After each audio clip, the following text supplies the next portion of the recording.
Hey everybody, welcome to Ari Shaffirs Skeptic Tank. Already cracking. First fucking sentence. My voice is better though. You hear it? I wasn't on the road this week, so it's better. I mean, it's still shot, but it's better. Anyway, on today's episode, Bill Burr. Bill Burr is going to join us. If you've ever listened to the Monday Morning Podcast, that's Bill Burr's podcast. You already are a fan of his. He does this fucking rant every Monday, just like an hour-long rant.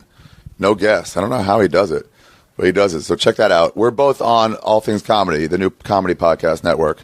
I'm sorry, not network, co-op, or comedy co-op. We're all just representing each other. So Bill Burr's on there. We got some new people. Tom Segura from Your Mom's House podcast. That's on there, Your Mom's House. The Naughty Show with Sam Tripoli is now a part of us. Tom Rhodes is there. We got just a lot of great comedians. Al Madrigal is on the Minivan Men, where he and his other mistakeful, what do you call somebody who's made a horrible mistake? Well, whatever that is, him and his buddies with that talk about how they fucked up and left it in and had a kid, and now they'll do a podcast. I haven't listened to it. I'm assuming it's about their misery and about ways they would kill themselves rather than be in the position they're in, which is having a family. But I'm not sure. It could also just be talking funny about having kids. So anyway, check out allthingscomedy.com. I'm going to start writing a blog that'll be on the page from the road. You know what? Starting next week. I'll do it this week. Remind me. Just hold me to it, everybody. So on this episode, we talked about Boston sports. Boston people are homers. They're just complete homers for their city. They just are. I mean, every city is. New Yorkers are too, but New Yorkers are more like egocentric. Boston, they never really had a reason to be that hardcore fans. They weren't good for like a long time. The Red Sox were really shitty. The Celtics were always good. I never really minded the Celtics. Their fans were okay. The Red Sox fans can eat a dick. And Bruins fans I don't care about. And the Patriots fans, they're kind of annoying now just because Tom Brady's good looking. It's amazing how little I'll root for somebody if they're good looking. Peyton Manning, he's fine. I don't mind. I'll root for that guy. But Tom Brady, you get the gas face. So anyway, the point is, we talked about that. He was a fan of them through the lean years. And by the way, I get a lot of this. They say, Ari, who are you a fan of? Okay, I grew up in North Carolina. We didn't have any teams. I moved to Maryland in 4th grade. But before that, I made a decision on who my teams were. So I picked America's teams. So I'm a fan of the Hornets, who started in Charlotte and then moved from there. And I followed them to New Orleans, too. The New Orleans Hornets are a good team of mine. I didn't get into hockey till after I came to the Maryland area, so I'm a Caps fan. And then I'm also a fan of the Yankees and the Cowboys. And everyone's like, bandwagon fan. Bandwagon fan. Fuck you. No, I'm not. I've been a fan of those teams for the last 25 years. What bandwagon fan? I was a fan of the Dallas Cowboys when they went 1-15 in Washington, D.C., okay, where they lost to the Redskins. That was the only team they beat, by the way. We outscored you by 3 points in one game, and you outscored us by 2 in another. So officially, we outscored you that year. So don't say I'm a bandwagon fan. Not to mention, they're like, oh, well, now with the championships. What championships? They've won one playoff game in the last 16 years. They're not a good team anymore. They're a shitty, overrated team. And that's who I'm a fan of. But don't question the fact that I fucking watch the games and care. Who the fuck are you? Because you were born in that city, so you have a better right to fucking root for them? I don't question why you're with your fucking girlfriend. Oh, she's pretty. You're not pretty. You're an ugly person. You shouldn't be with your girlfriend. She's not from your hometown. Just root for whoever the fuck you want to root for. I was a Yankee fan in the bad years with Mattingly, when they were fucking never competed for a fucking title and never won a pennant. Anyway, the point is I'll root for whoever I want. And the Lakers suck. That's who I'm a fan of too. Fuck the Lakers. Let me just say this. So Bill Burr comes on to talk about, I can't wait till the Hornets. I can't wait till the Hornets are good. In 2014 or 2015, when this young team fucking starts getting better, and everybody's going to be like, why are you a Hornets fan? I'm going to be like, I rooted for them from day one. When we had a 2 fucking game streak, I called it a streak. And then I know what they're going to say. I know they're going to say it. I can't wait. No, I can't. I don't want to hear it. Anyway, so Bill Burr comes to join us to talk about being a Boston sports fan. So we'll hear what that's like. Bill is one of the best comics in the country, you guys. He's one of the reasons I've been able to record to write a new hour this year. This thing he told Tom Segura once, that an hour a year, that's just 5 minutes a month. And it embarrassed every comic I've repeated it to. And it embarrassed me when Tom Segura told me that.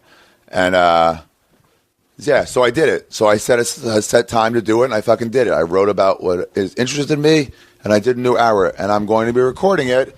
Dun, dun, dun, dun, dun, dun. Announcement, delayed till next week. The venue's not locked up yet. So I'm just going to tell you this. It's going to probably be December 28th. Somewhere in or around New York City. If you came to see me when I was there a couple weeks ago, maybe you shouldn't come again. But you should tell other people to go because it will be amazing and I'll have a good time. Yeah, December 28th. Save the date. If you're going to visit home for the holidays, visit home and then come back on the 27th because the 28th might be the day that I record my special. This one's on video. So, yeah, save the date if you're in that area or if you want to go take a visit. Start making trips right now for December 28th. That's the only announcement. My storyteller show this month is canceled. So if you're planning on going out Tuesday, don't fucking go. It's not going to be. But December 18th, that one is going to be on. We're going to do stories of the holidays. December 18th, the holidays. Somebody sent me a picture. Naked picture. Sort of. What am I saying now? I got sidetracked. God damn it, fucking women. By the way, it's just never gotten easier to deal with women in any sort of way. You guys, you're so fucking frustrating. Every time I try to not get into any sort of relationship, you're like evil demons, and you just get in. When I was in the door at the Comedy Store, I used to work the parking lot and the door, and I would get into fights with Energized Clay, like arguments with him. Because he was trying to get me to like argue. He likes to fuck with people.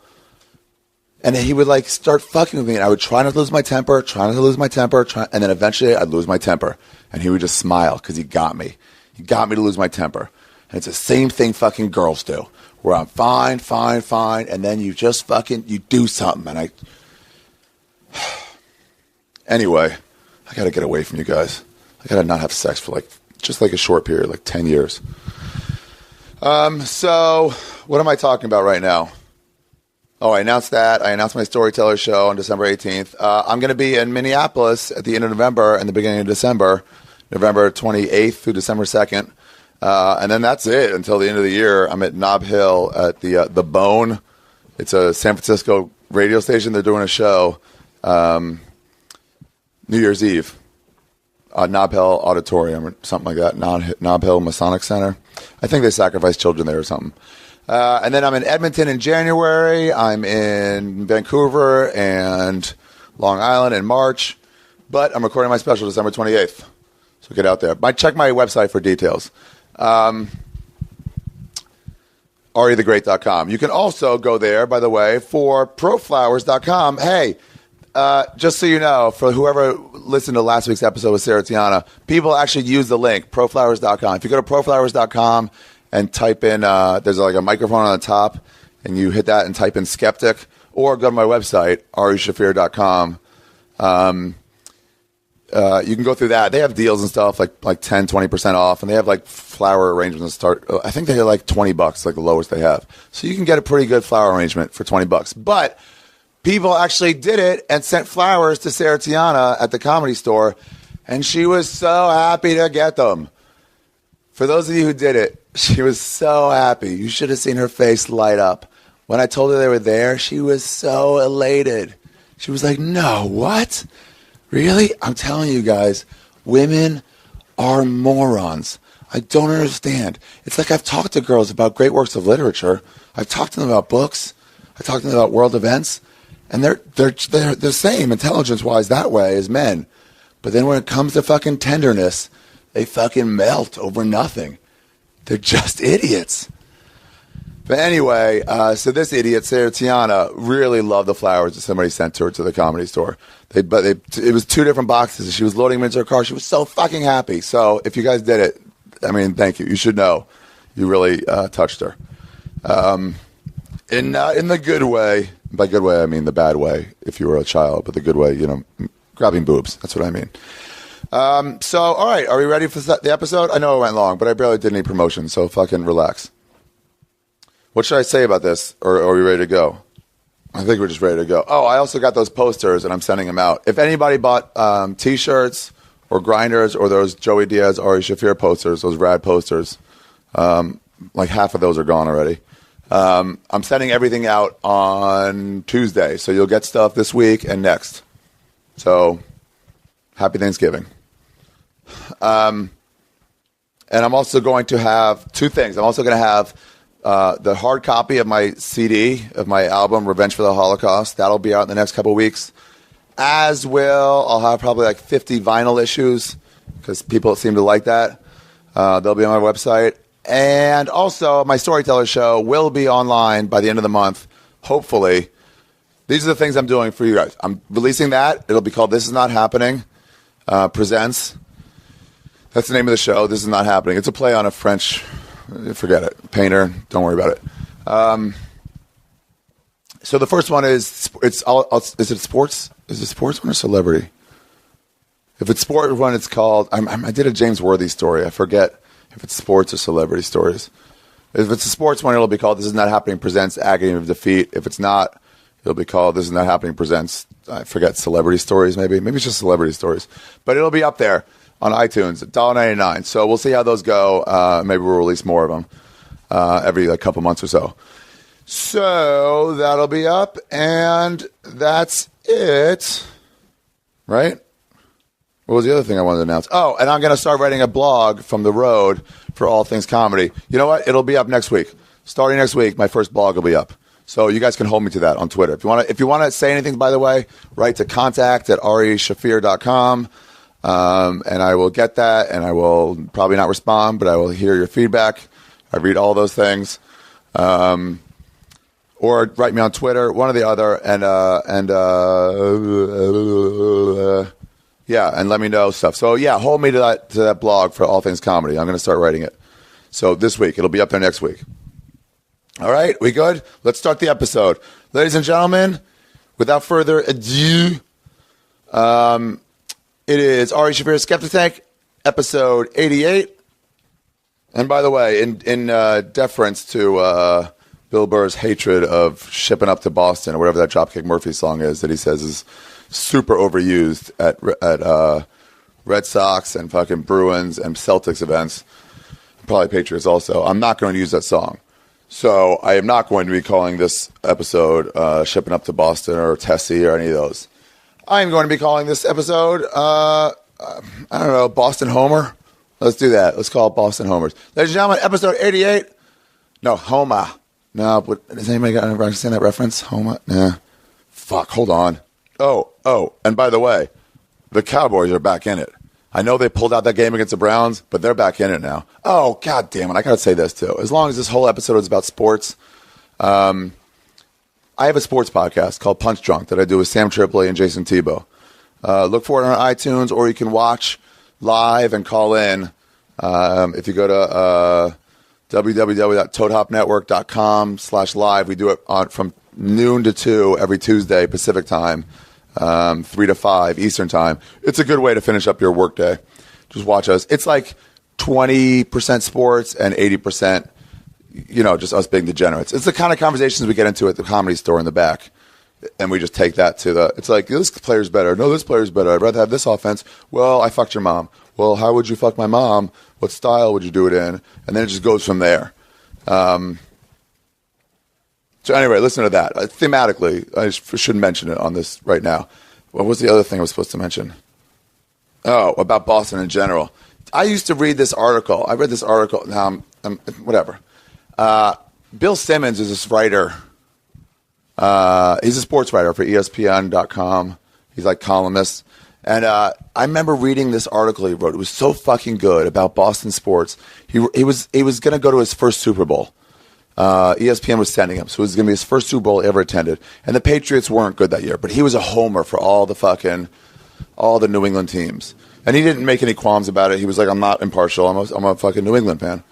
And New England, the Patriots, they weren't supposed to, they were bad. And I think they barely ended up winning the division or barely ended up getting the wild card by like rattling off like 5 straight wins at the end of the year. And so he was following them. And first game he was like, too little, too late. It's not for the Cowboys. They're one game back of the Giants.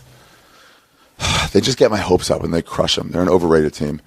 And then the first couple wins like, too little, too late. Second couple wins like, maybe we have a chance. And the last win or two was like, wow, we did it. We're in the playoffs. Amazing. And then the playoffs, they were overmatched, but they won. And they won again, and they won again. And he's like, I can't believe it. Maybe. And then maybe. And then it's like, they're going to the Super Bowl. He's like, my Super Bowl, my first Super Bowl, I'll get to root for my hometown team. He was so excited. And then he wrote this article. They won the Super Bowl. And he wrote this article afterwards about being there. And it was such a good goddamn article. Such a great column. I would just tear up every time I read it. So much that I had acting class. I took this acting class in Santa Monica. And I would be in the back as you're getting ready to start a scene. You would have to get emotionally prepared. If it's either like happy that you just got a job or something, or if it's sad that your parent died, you have to get ready. You have to get in that place. And when it was sad, when I have to be like, I just came from, my wife's leukemia treatments or something stupid like that. When it was that, you have to prepare sadness. So I would read this article in the back, and I would tear up. I would start like tearing up and almost crying because it was so fucking great. I get so into it. And then I would come out and I'll have tears in my eyes from my scene. That's such cheating. I cheated so bad. That wasn't emotionally preparing. I would just read a good sports talk column. You cheat yourself.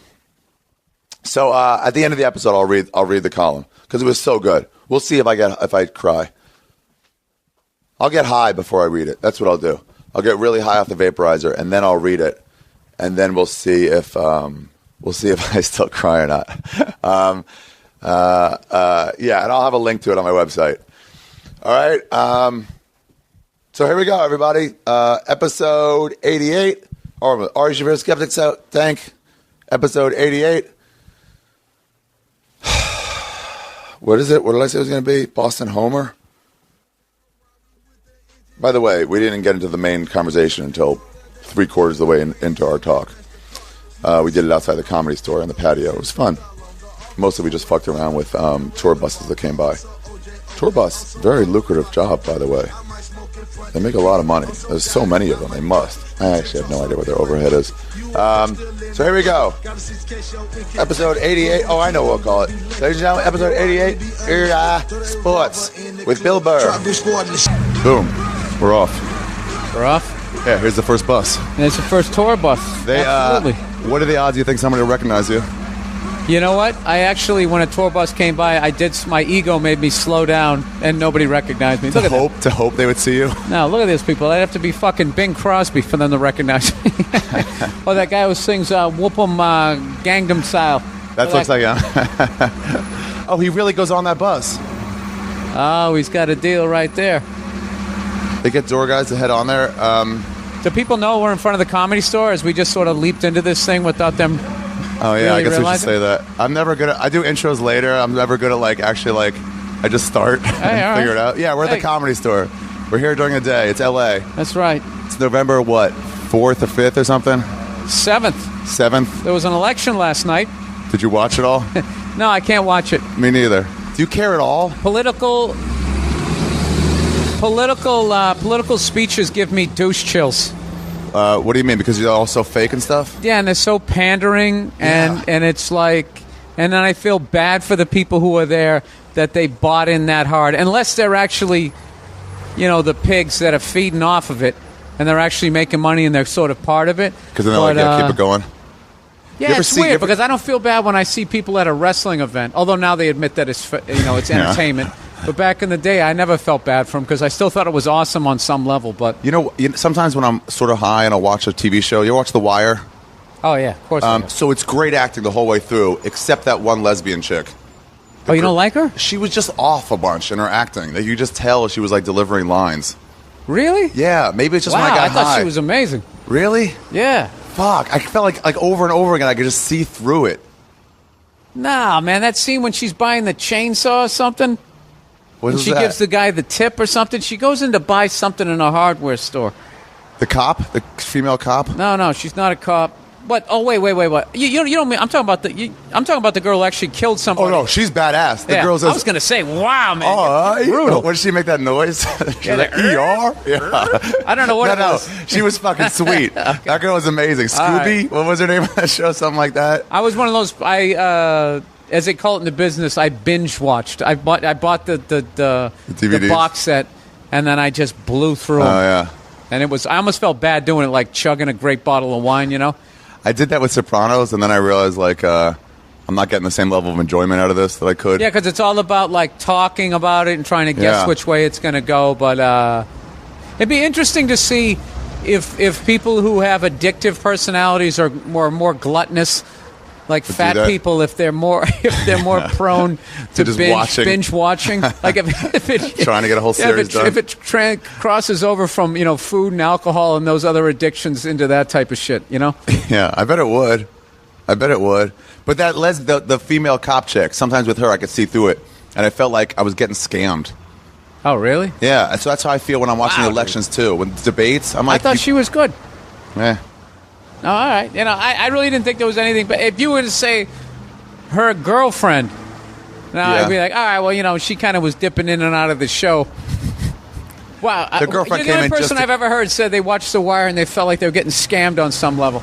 Really? I actually respect that on some level. You're really like... It was a great show. Don't get me You're wrong. going all I out loved here. it. I You're loved going it. all out. Well, you know what? It's about time somebody trashed it because it comes an armored car. It's about time somebody trashed it. This is great, by the way. I don't know how the audio is going to come out, but this is nice sitting outside.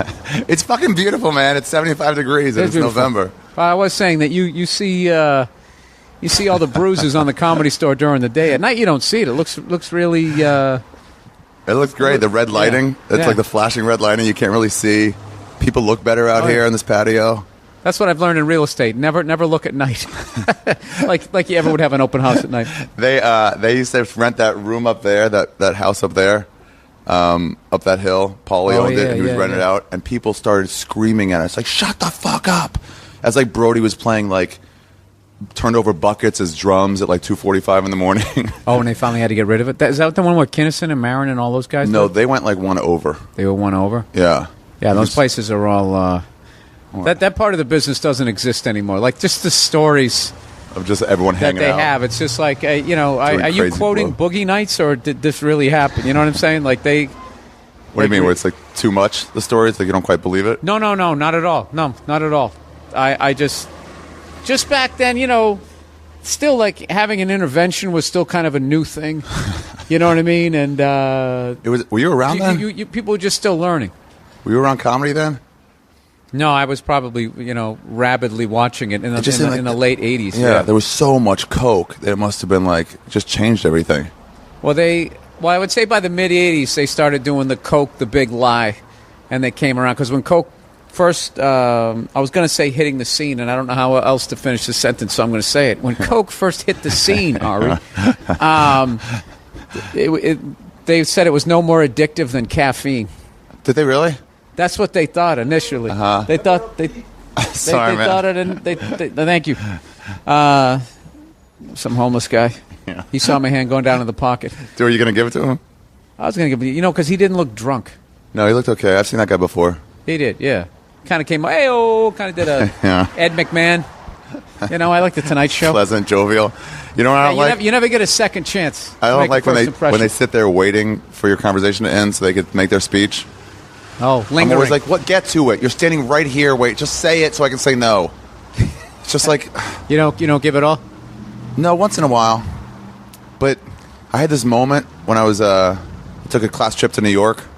I used to give all the time. I was like in Right, 6th or 7th grade or something. All my little Jewish Orthodox kids, and I went up to like Kosher Delight, some pizza place, and I got 2 slices and a soda. And I was saving the soda. I went outside, and some homeless guy was like, "Dude, I'm so thirsty. Can you please give me that Coca-Cola?" And normally I would, but the line was like 45 minutes long to get back in. And the first time I was like, no, it's mine. It's my allowance money. It's mine. How old were you? I was probably like 15, something like that. You still got an allowance at 15? We're middle class. Yeah. We did all right. It was like $7 a week. It wasn't crazy. I had an allowance, but it just sort of faded in and then faded out. Like there was nothing written on paper, so like it would work for like 2 weeks. There was no contract. Yeah, then it would go away for like another 6 months. That is funny now, being an adult, thinking that a kid wants some sort of an allowance. Free extra money. Yeah. Listen, I know you're already paying for everything. Like, I wish I could just go back one day and be a kid and just live that day where you just go to stores and restaurants and you just get shit and you never have to take out your wallet. Don't even feel the repercussions of what would you cost. like? Cheeseburger, French fries, chocolate shake. The whole transaction comes and goes. You enjoy it. Yeah. You go to a movie. You just... You know, it all just happens for you. Yeah, you're just walking around. It's like you're a fucking made guy. There's no thought of like, is there a lunch special I should be looking at? Oh no, like nothing. Whatever. I'll have one of those and one of those. Yeah, I would love to just for like a couple of days. I should apologize to my parents. I'm like, sorry, I was such an entitled asshole. Just asking for stuff. I was kind of a difficult, not too difficult. I fucked up in school, but I didn't like. I didn't do drugs and shit like that. I wasn't like that. Or getting in fights. You know what? I was just looking at this. Rolling Stone had a Led Zeppelin special limited edition where they tell the same fucking 12 stories. The fish. Over the fish, the fucking 40 shots of vodka, the throwing the fucking TVs out the window, the black magic, the Satanism. Did they sell their souls? What are the? I mean, it's all this. I'm like, nothing new's happened for them. Yeah, it ended. Yeah. September 25th, 1980. Ended. But I always think of that shit whenever I look at that building. That's where, you know, that one where Robert Plant's standing there at the Hyatt on the balcony. And they always said he said, I'm a golden god, which you know he didn't. But that's what he looks like he's saying. But that's what they did in that movie, right? Yeah. Well, was that supposed to be about Led Zeppelin? Yeah, because... Almost Famous? Crow there, the big famous writer there for Rolling Stones. He actually went on the road. With Led Zeppelin. Yeah, but real quick, they took the picture right there, and that's the building in the background that you see when he's standing there. And But anyways, what the fuck's his name? I keep thinking Russell Crowe. I know it's not that. It's Cameron Crowe. Cameron Crowe. Yeah. Yeah. So I guess Rolling Stone trashed them. All these stories have been told a zillion times. Absolutely fucking trashed them when they first came out. Trashed their first 2 albums. So by then, like they were kind of getting just sort of trashed by all critics. So. Yeah. They were just sort of a word-of-mouth band. So then they started selling out these giant places, and they didn't need the press. So then when they wanted to come back around, they were like, fuck you. But Crow was only like 17. He was able to come back in and do the interview. Yeah, and do the interview. So that it's loosely based. Yeah, I'm sure he changed some stuff here or there. But I'm a Golden God, they really said that was like attributed to him? I don't think it was ever said. Another tour bus. This is amazing that they're making him do this. I don't think it was ever said. 6 incredible comedians, people from Comedy Central, Letterman, all of those. Letterman, HBO. Premium Blend. Yeah, I live here. The Late Late Show with Craig Kilborn. We're doing a podcast right now that's going out live. This is Hollywood. This is what you wanted to see. Showbiz. Free tickets. $7 drinks. Nightly. Hey, isn't it great that that's an option, though? What? That if you just buy a van and you just cut the roof off of it, just drive around just making up shit. Make a fake patio. Ephraim Zimbalist Jr., this is where he met Martin Scorsese, and it's now a Pinkberry. I heard some lady that was doing Graceland was taking she was like training for one day, and whoever's training her told some fact to the fans. And she was like studying Elvis stuff, like all that. She goes, I didn't know that. He goes, oh, I just made it up. They don't know. They'll take my word for it. I had a brain fart. There was some dead air. I just invented some stuff. Yeah, and I'm like, oh, of course people would. You 23, working for maybe $8 an hour as a tour guide. Of course you would make shit up. I took a tour one time of the Cotton Bowl. I'm a big sports fan. Yeah. And that's in Texas. Yeah. And there was some woman giving a tour, and we couldn't have been more than 3-4 minutes in. And somebody asked, how many people does this thing hold? Yeah. And this thing held, like close to 100,000 people. Like it's college football stadiums are amazing. It's gigantic. Yeah. And it's an old school one, so there's no luxury boxes. You just jammed in. It's all about watching the game. So we go, yeah, how many people does this hold? Want to know if it was over 100 or just below. And she was just like 25, 30,000, right? And everybody on the tour. I mean, if you're going to the tour, you know about stadiums. Was just like, yeah, man, I think it holds probably more. And then she looked down at the paper. She goes, oh, my fault, like 97,000. And then she just starts laughing, saying that she was new. And but we caught her in a moment. It was just like someone asks a question, you're the tour guide, whether you have the answer or not. Way off. 25, 30,000, 97. 97? That'll work. She's like, yeah, that seems like a lot. 25. I knew it was an odd or an even number. You grew up in Boston, right? Yeah. You were safe suburbs. Outside Boston. I always say the safe suburbs because since Good Will Hunting came out, people always think everybody kind of grew up in Southie and you got into fights and you were great at math, but you were mad at your dad. Nah, I grew up this. I would have gotten eaten alive. I took a rental car there. All those places. I go to Cape Cod. I took a rental car. I was trying to find the way back but I was trying to find gas. I didn't want to let them charge me $9 a gallon for it.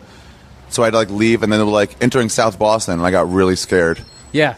Well, right now it's really like it looks like it's gentrified. Yeah. It's totally nice. Gentrified. Another bunch of rich white people moved in, but it's inevitable. It's inevitable. What it is people. The population just continues to grow and grow and grow. And people want to be on the water. They want to be near the city.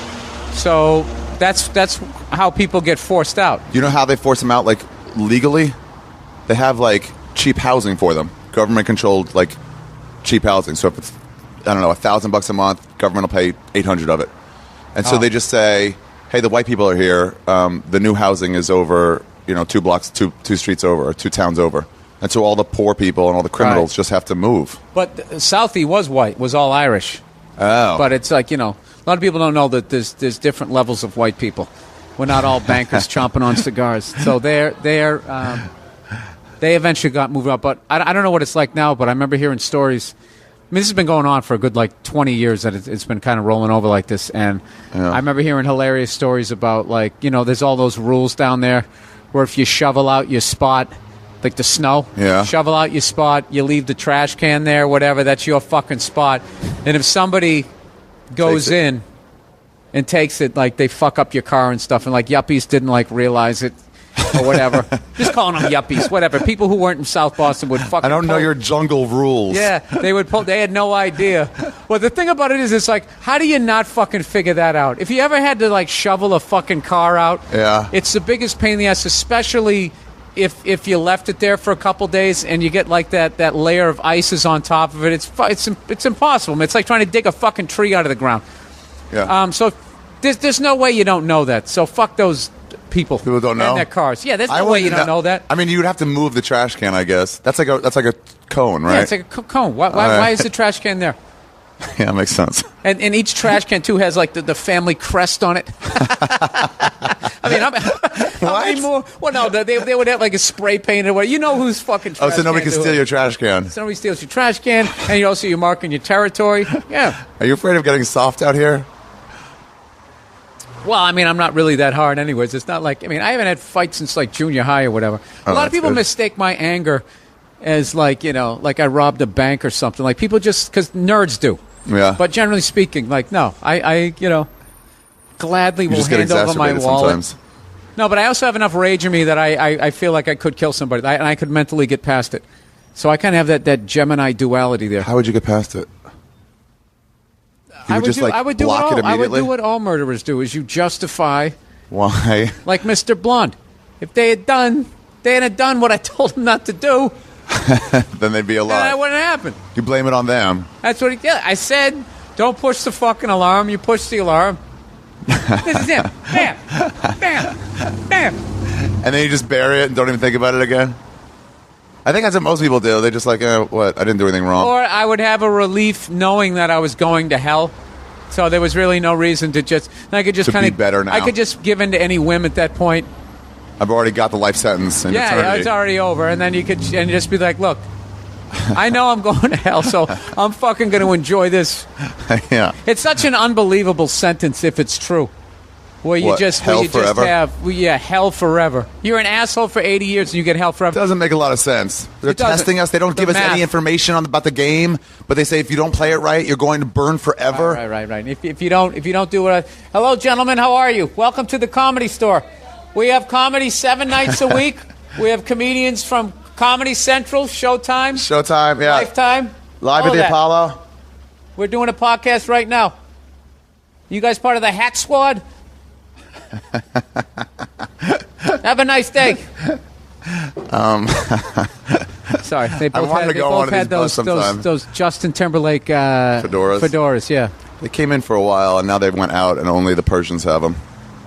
That's all that's left with them. You know, I was in New Orleans this weekend, and a bunch of Eagles fans came down who are fucking hilarious. Why? Oh, they just, dude. For the game. You know what they literally look like? They look like, I read a couple of books. I read one book. Why did I say a couple? Always trying to fucking enhance what I've done. I read one paperback book that was about 180 pages called Among the Thugs.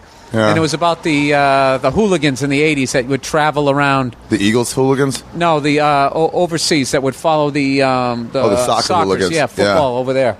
So that's what they reminded me of. Where they sort of come, they took over this one whole, like, New Orleans bar where there was like a balcony, and it was just all Eagles fans. I'll show you the video of it. They all decided to meet up there. Yeah, and it was great. And like people were walking by with Saints stuff on, and they're chanting "asshole," like they're in Philly. For being a New Orleans fans with Saints gear on in New Orleans. I actually felt bad for Saints fans because they were walking underneath them, and I was like, that's like walking under pigeons. Did anybody that are going to dump beer? And I don't know. They seem to be on better behaved. Like New Orleans, even if you're in a bad mood. Yeah. The music and stuff, it gets you in a festive mood. Yet at any moment, someone could slit your throat. It's really it's really weirdly crimey there, right? It's I saw a dog fight when I was there. A random, like a pickup game. It wasn't even like a planned. It was just like we're all walking, and and they went into a little pit. There was like 4 people watching. Wait a minute, where were you? We went to the river during the day. We were there for Mardi Gras time. We got up during the day, looked at the architecture and shit. So wait a minute. So you're looking at architecture and you randomly walk into like a... We went at the river and then we saw this... There was like these little pits where you like walk down. It looks like, I guess, like barbecue pits, but like way bigger. Right. It's about the size of like half this patio. I know that's something people grow up with, so they don't look at it. I never did. A weird way. But that's...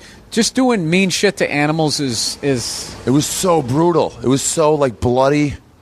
It was horrifying. Did you stay to the end or did you get up to beat the traffic? No, we walked there. I stayed. Get up and leave in the 9th inning.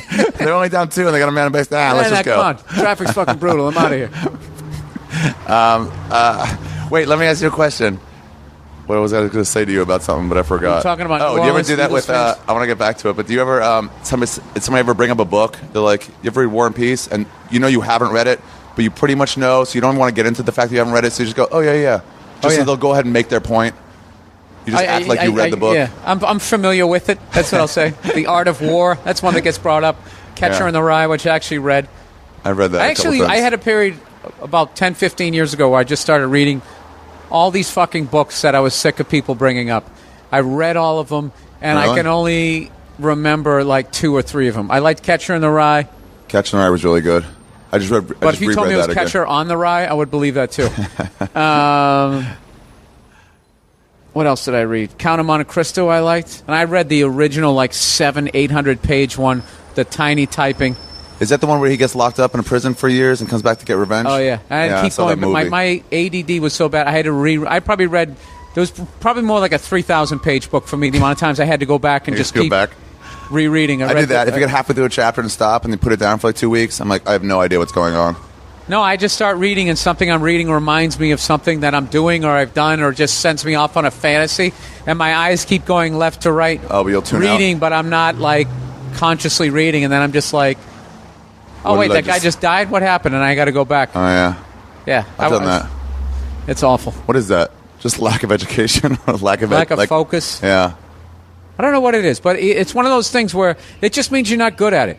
At reading. You're not good at reading, but like you're good at reading a crowd. Because you can look at all this stuff while you're you talking. got your head on a swivel, and you can just jump around from subject to subject. I tried to explain to some lady that I had to throw some lady out of my show recently, and it was like, and after she was bitching, you've done this before, but I was like, there's so much going on. To hear you keep yapping, you have to decide whether you have to talk over them or shut them up. Oh yeah, there's like a bunch of stuff going on at once. No, but with the ADD mind, you can kind of, it can sometimes disrupt what you're doing. Like, look at us. This is completely, we don't have anything. We don't even know what the fuck we're talking about. Yeah. We're keeping it going. Buses come up. Let's fuck with the buses. Yeah. If two guys here who read and wrote books were having a conversation, when we were listening, we'd both be asleep by now. Yeah. They would stay on topic the whole time. Yeah, they're not good at this shit. I did that to Dean Del Rey yesterday. Stephen King can just sit there, just right. keep a story going for... Like, if I ever had to write a book about my life, I don't think I could go beyond 11 pages. I'm not going to sit there and, like, it was a stormy evening. Describe that situation. I'm not doing that. I was born in Massachusetts and, stayed back in the first grade. And then high school, I just... It'd be like Chunk trying to say his life story. Yeah. And Goonies, so like, tell us everything. Oh, by the way, thank you for we're in an alliance now. Yeah, I was just talking about that real quick. Yeah, with the All Things Comedy Network, and I know right now if you go to All Things Comedy, it's all it has is our podcasts up there. That's just pictures of our podcast. Yeah. Yeah, but we're going to put more stuff up there, right? Yes, we are. We're going to start blogging. We're going to make video, little videos, all of that, and we're going to make it a destination site. But we should do. Comedy Central wants me to. We had to pour the foundation. Yeah, I'm calling it a co-op instead of a network. Yeah, it's co-op. Yeah. We all own shares. People working together. I don't know. It's more hippie-ish that way. It's just a cool. I like it. Bunch of good, funny people. Yeah. Saying, hey, these are all the good, funny people. Some point there's going to be a bag of money. Someone's going to try to grab it and run it out the back door. It always happens. But all our hearts are in the right place. I don't mind promoting people. I don't care about. I let the other people deal with money and shit, and I just want to put out good things. Yeah, I hear you. I do that too, but yeah, it'll happen. You'll get burned a couple, 2, 3 more times. Yeah, I guess so. Well, like Al and you were talking about this, the All Things Comedy, and they were like about the possible money, and I was like, yeah, great, but it'll be funny people though, right? Like, let's just make it all funny people. No, that's the first thing. I'm actually looking at this here because I'm also supposed to hype that we're adding a couple more people. Who else is coming? What do we got here? Oh, Brendan Walsh, the hilarious Brendan Walsh with the Bone Zone, and Sam Tripoli with the naughty shows. Oh, yeah, nice. so we're just going to get a bunch and then we get some advertising on there, and then we keep the money instead of those fucking assholes. Instead of everyone coming in, but let me have almost all of it. Yeah. Okay, here's the deal. All right, I'm going to own your podcast. Yeah. Okay, but the Go ahead, I'm listening. But the exposure you're going to get off everything that you're creating is going to be incredible. Okay, then we'll get in business together, and then all the money's going to come to me, and then I'm going to tell you what we made. Weird. Okay? Yeah, so I'll take and I'll your tell you word right for it. now, we're still not in profit. We got a lot of overhead. What? But I thought I'm doing everything. There was like $12,000 in whiteout. Oh, really? Man, okay. I love it when you get in business with something and you're paying all their business expenses. So then it becomes like, so what exactly is your fucking risk? What are you adding? Like when I had this deal with this CD company that was going to put my CD out back when they had these things called record stores, people. And I had to their initial thing was they printed 4,000 CDs because my CD was coming out, the big release thing. And so right out of the gate, they gave me a bill for $16 grand, $4 per CD, which I was already making on my own for 99 cents each. They already marked them up 400%, charged me, and then they charged me for... Wait, for the jewel cases, for the nice look of it?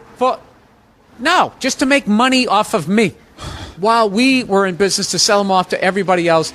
Dude, it was right down the checklist, and I was paying for their office supplies. And really? Everything. They fucking charge you for everything, and it gets to the point of you're just sitting. The only way you can fucking lose money is if no one buys those initial 4,000 that I know you had printed up for probably less than 99 cents, considering you did so many. So the worst you can be out is probably about $3 grand if nobody buys one. Right. If none of your work pays off. Now, that's their risk. But other than that, it's just cash flow in. And they say, no, fuck that. You pay even more. You pay $16,000 and then all the records of what CDs were sold in the stores all went to them. And if I wanted to find out what the fuck was going on, I had to pay somebody to audit them. And then this is how it works, where if they were off by less than 10 grand, I had to pay for the audit. But if it was more than that, then they paid for the audit. So you basically gave them like, okay, we can skim like 10, probably 12 grand before anybody's going to fucking notice. This is what they do for the fucking actors union too. If you do a commercial and they don't pay you enough, you have to go after them with SAG. And if they eventually say, okay, if SAG writes them and says, hey, you paid this guy for 2 spots and it's paid for a year straight, then they say, oh, okay, my fault. And they pay $75 in late fees. That's it. And they say, no harm, no foul. And they give you the fucking 8 grand they owe you or 10 grand they owe you. No, anyone who doesn't open their books, who won't let you see everything, is shady as fuck. Yeah. That's like, okay, let's take it to the next level. As I don't understand how this state is broke and they don't have to open their books. They get... Look, we got to raise taxes. We're out of money. Well, show me that. If you had money, if everybody was giving you money from their paycheck every fucking week... Yeah. Even if you had to pave the roads and keep the water going, I know that costs a lot of money, but everybody is giving you free money, just giving it to you. Yeah. How are you broke? Yeah, what are your costs? You're just hiring more people. They're just hiring more people. And you know what?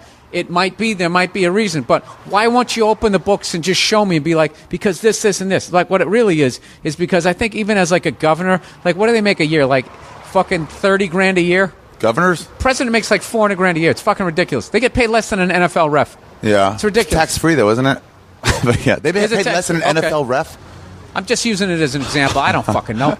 But this is the thing. So you're setting these guys up. They don't have enough money. So, of course, they're going to take money. They don't have enough money to run for office. So then I think these guys who pave the roads go, hey, I'll go buy one of your fucking $5,000 elect me again plates, chicken fajitas. If you make sure. Hook me up. And then what happens is the government. And if everyone else had to see that and say, wait, why are you paying $1 million for fucking a 2-block street? Yeah, then they come in, there's the whole thing. They pay $40 for a hammer, $60 for each nail. $400 for a toilet seat, wasn't that what it is? $600 for a toilet seat, something like that. Didn't you overhear that in a bar too by someone who didn't look at the books? That's what I did. Did that never happen? The $600 toilet seat? I have no idea. I don't know either. But the thing is, I just went on a nice 2-3 minute run that all fucking made sense, and there's absolutely nothing, not one book I read, no information, no facts to back up anything I just fucking said. That's just all stuff that I sort of watched on a TV or overheard in a bar. Yeah. But my gut's telling me that I think it's true. It's true, yeah. But you got to believe some of those things. Somebody at some point read something and passed it down to the idiots at bars. And then said it. Yeah. No, because if I don't believe that, then all my brain's just me going, you're full of shit. You're full of shit on a loop. There's something up with it. It was the same thing with these podcast networks. When they don't want to fucking show you these stuff, it's like you're doing something shady. Just show me. Just show me that you're not making money. And they all want to. It's like the Major League Baseball owners. No. I feel bad for people who are now going to partner up. Like, I feel like what we did was basically, as artists, if you can call what we do our shit and dick jokes, is we basically somehow, you ran off the plantation. So now we're sitting there, out of breath. We don't know what the fuck to do. We know we have something of value, but we don't know what the fuck to do with it. Hey, we could pick our own cotton. Yeah. And that guy knows how to make cotton shirts. Yeah. Let's just get him. But what happens is people get scared, and then they go, but I don't know what to do. And then they run back to the plantation, and they get involved in another one of those behind-the-music fucking deals where someone owns your show. So how I look at it is I'm learning this shit, as I go. And I know in the short run I'm fucking myself. And I might even in the long run fuck myself over. But the fact that nobody else owns the stupid podcast that I do, it would just fucking bother me. You roll out of bed and just do it, right? The Monday morning podcast, you just roll out of bed and do it? Yeah. You do it in bed sometimes, I'm sure, or whatever, just No. Sometimes I'm laying in bed. But, I woke up, I had breakfast, I got the brain going. Okay. And then you record them. But, why should anyone take any of that? Right, it's just because you don't know how to do everything. But once you realize, I can learn this. Yeah. Well, why we just treat it like a radio station? Let's just go hire our Herb Tarlick, have that person. Why can't we fucking do that? They're all like, well, I know some people and blah. It's like, no, you don't. They always talk about the plans they're going to do, too. They're going to. Here's what I'm going to talk to. I have access to this and this. We're coming off bitter. This is really going bitter. Well, no, fuck it. I've heard the same story so many times. I've heard the same story where it's like eventually it's like, you just tell me something you're not doing yet. Right. Just tell me something you're planning on doing. Didn't they go to you and Al and offer you a bunch of money? Who? Whoever. I love how that rumor's already started. Al told me something. Didn't they do that? Okay, you guys were taking, here's what I heard. You guys were taking meetings. Oh, no, this is what it was. No, about a year and a half ago, 2 years ago, we tried to start. I've tried to start so many things. Maybe something else. No, it was this thing. We tried to start this thing. So we wanted someone to build the site and all that type of thing. And we got, so we went out, took a meeting with a couple of sharks. They told us all the stuff that they were going to do. And the proposal that they came back was, we came to them with the idea and we just wanted them to build the site. And they wanted to sort of partner up. So the first offer that they pushed across the table was that they were going to own 90% and we were going to own 10%. And we were like, what? And they were just like... You're like, wait, we get 10? And their justification was like, yeah, because, if we sell it someday, you guys can keep doing comedy and, what about us? It's like, dude, I want to be sitting on the yacht next to you. You think I want to go to fucking the Quad Cities for the rest of my life? I'll go there, but only if I want to. I don't want to have to. So we took it all the way to the point of just saying, how about 50-50? Yeah. And the best they came back with was like 25 us, 75 them. And finally, and then we just said no, and their jaws were on the ground. They couldn't believe it. They couldn't believe how you wouldn't want to do that. Yeah, this is when you know that you got them. Is they go, but this is the standard deal. Oh, yeah. They're basically putting a dick in your ass or telling you that they want to. And you're like, dude, what the fuck? You're going to rape me? And they go, but no, this is standard procedure. And then you're supposed to be like, it's standard. Oh, okay, then. Instead of rethinking stuff? Oh, yeah, this is happening to everybody. Dude, how many fucking bus tours are there out here? They make a lot of money in that. Those maps used to make a lot of money, too. There's always a guy jogging shirtless down the street. With high striped knee socks. Like Stallone is still making movies. Hoping to pick him up. and he needs a bad guy to beat up. Need an action star. Come on. How many people have you seen in this town just hoping for that chance? Just waiting, looking like I'm waiting for someone to pick me up and make me a star. I actually feel unbelievably lucky that I chose to be a comedian because I swear to God, I got a couple of residual checks. Yeah. I got one. One was like it's like $10.32. Oh yeah. Another one was 11 something. Another was 30. It's like, why don't you just come over here and just slap me in the face and just throw some change on the ground? It's like the fact that you got to then go down to the bank with like a $10.32 check. And I'd like to get a sandwich and a Coke. Can I cash this? Well, we got to wait 3 days for this to clear. Thank God I have my shit and dick joke money. Yeah. You're $15 nightly.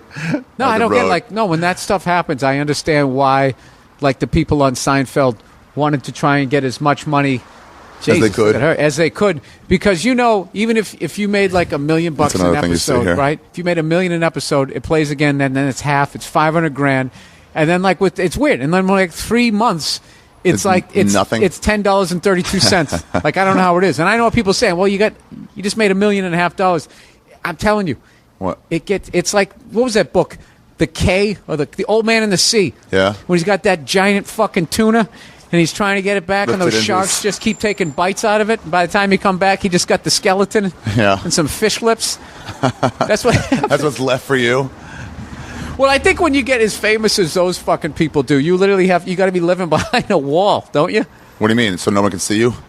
Well, because people will just walk up to your house. Yeah. My friend went up to, he knew where Jordan lived, and he stole his mail.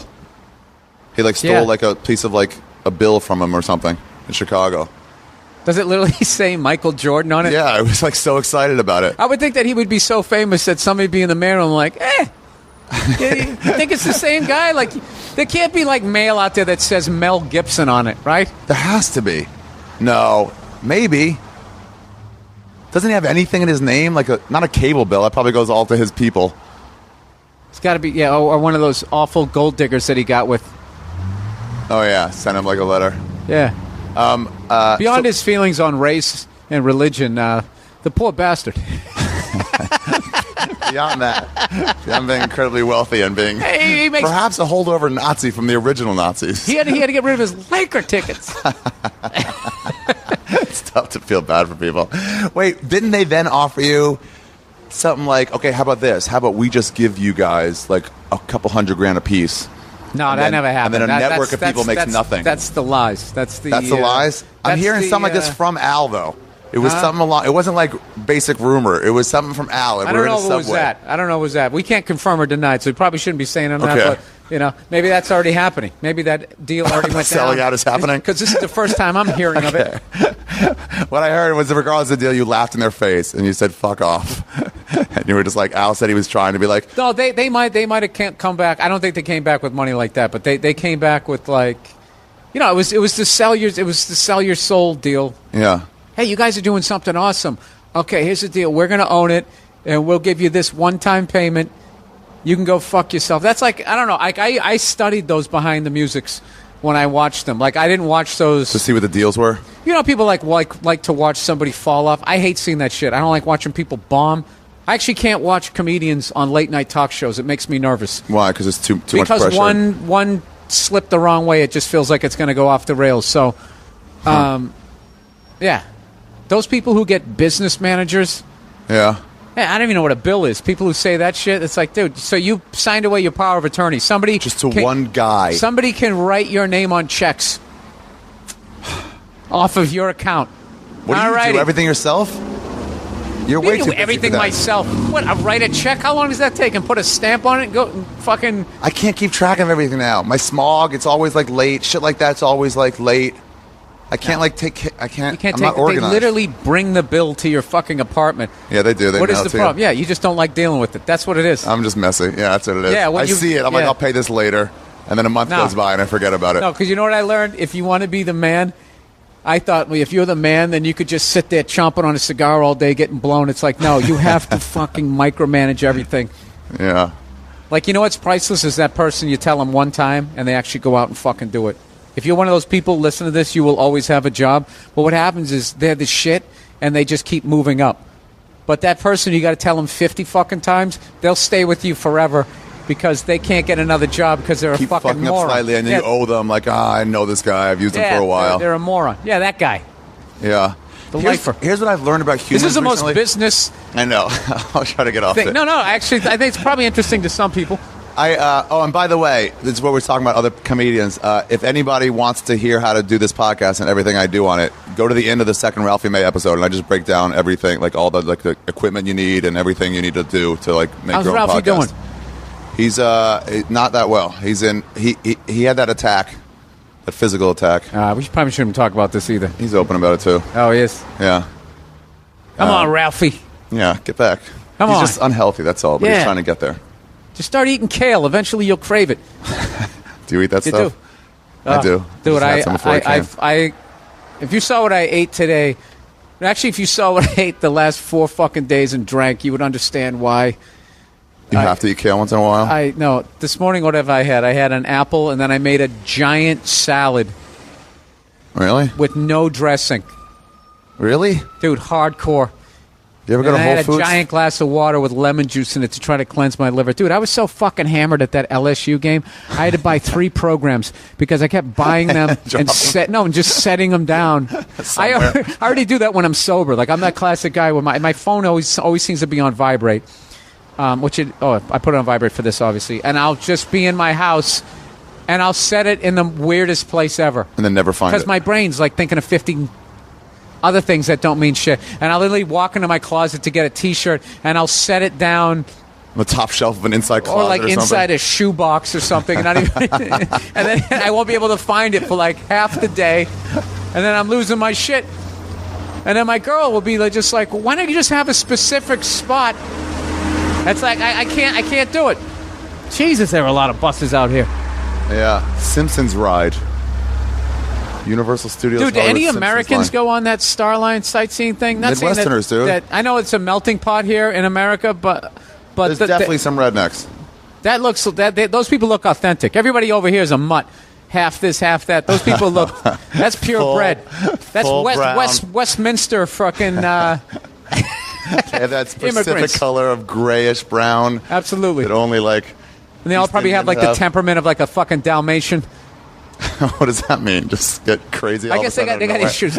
Purebred dogs have, because they're all banging. Because they're all crazy, right? Yeah. They're all like half retarded. Yeah, that's why if you get like a group of people and they're just on like a little island. Yeah. You know, I guess technically everything's an island. Yeah, but like a small amount of people. Small so not amount. enough You just new genes. Yeah, it's like you just keep planting in the same dirt.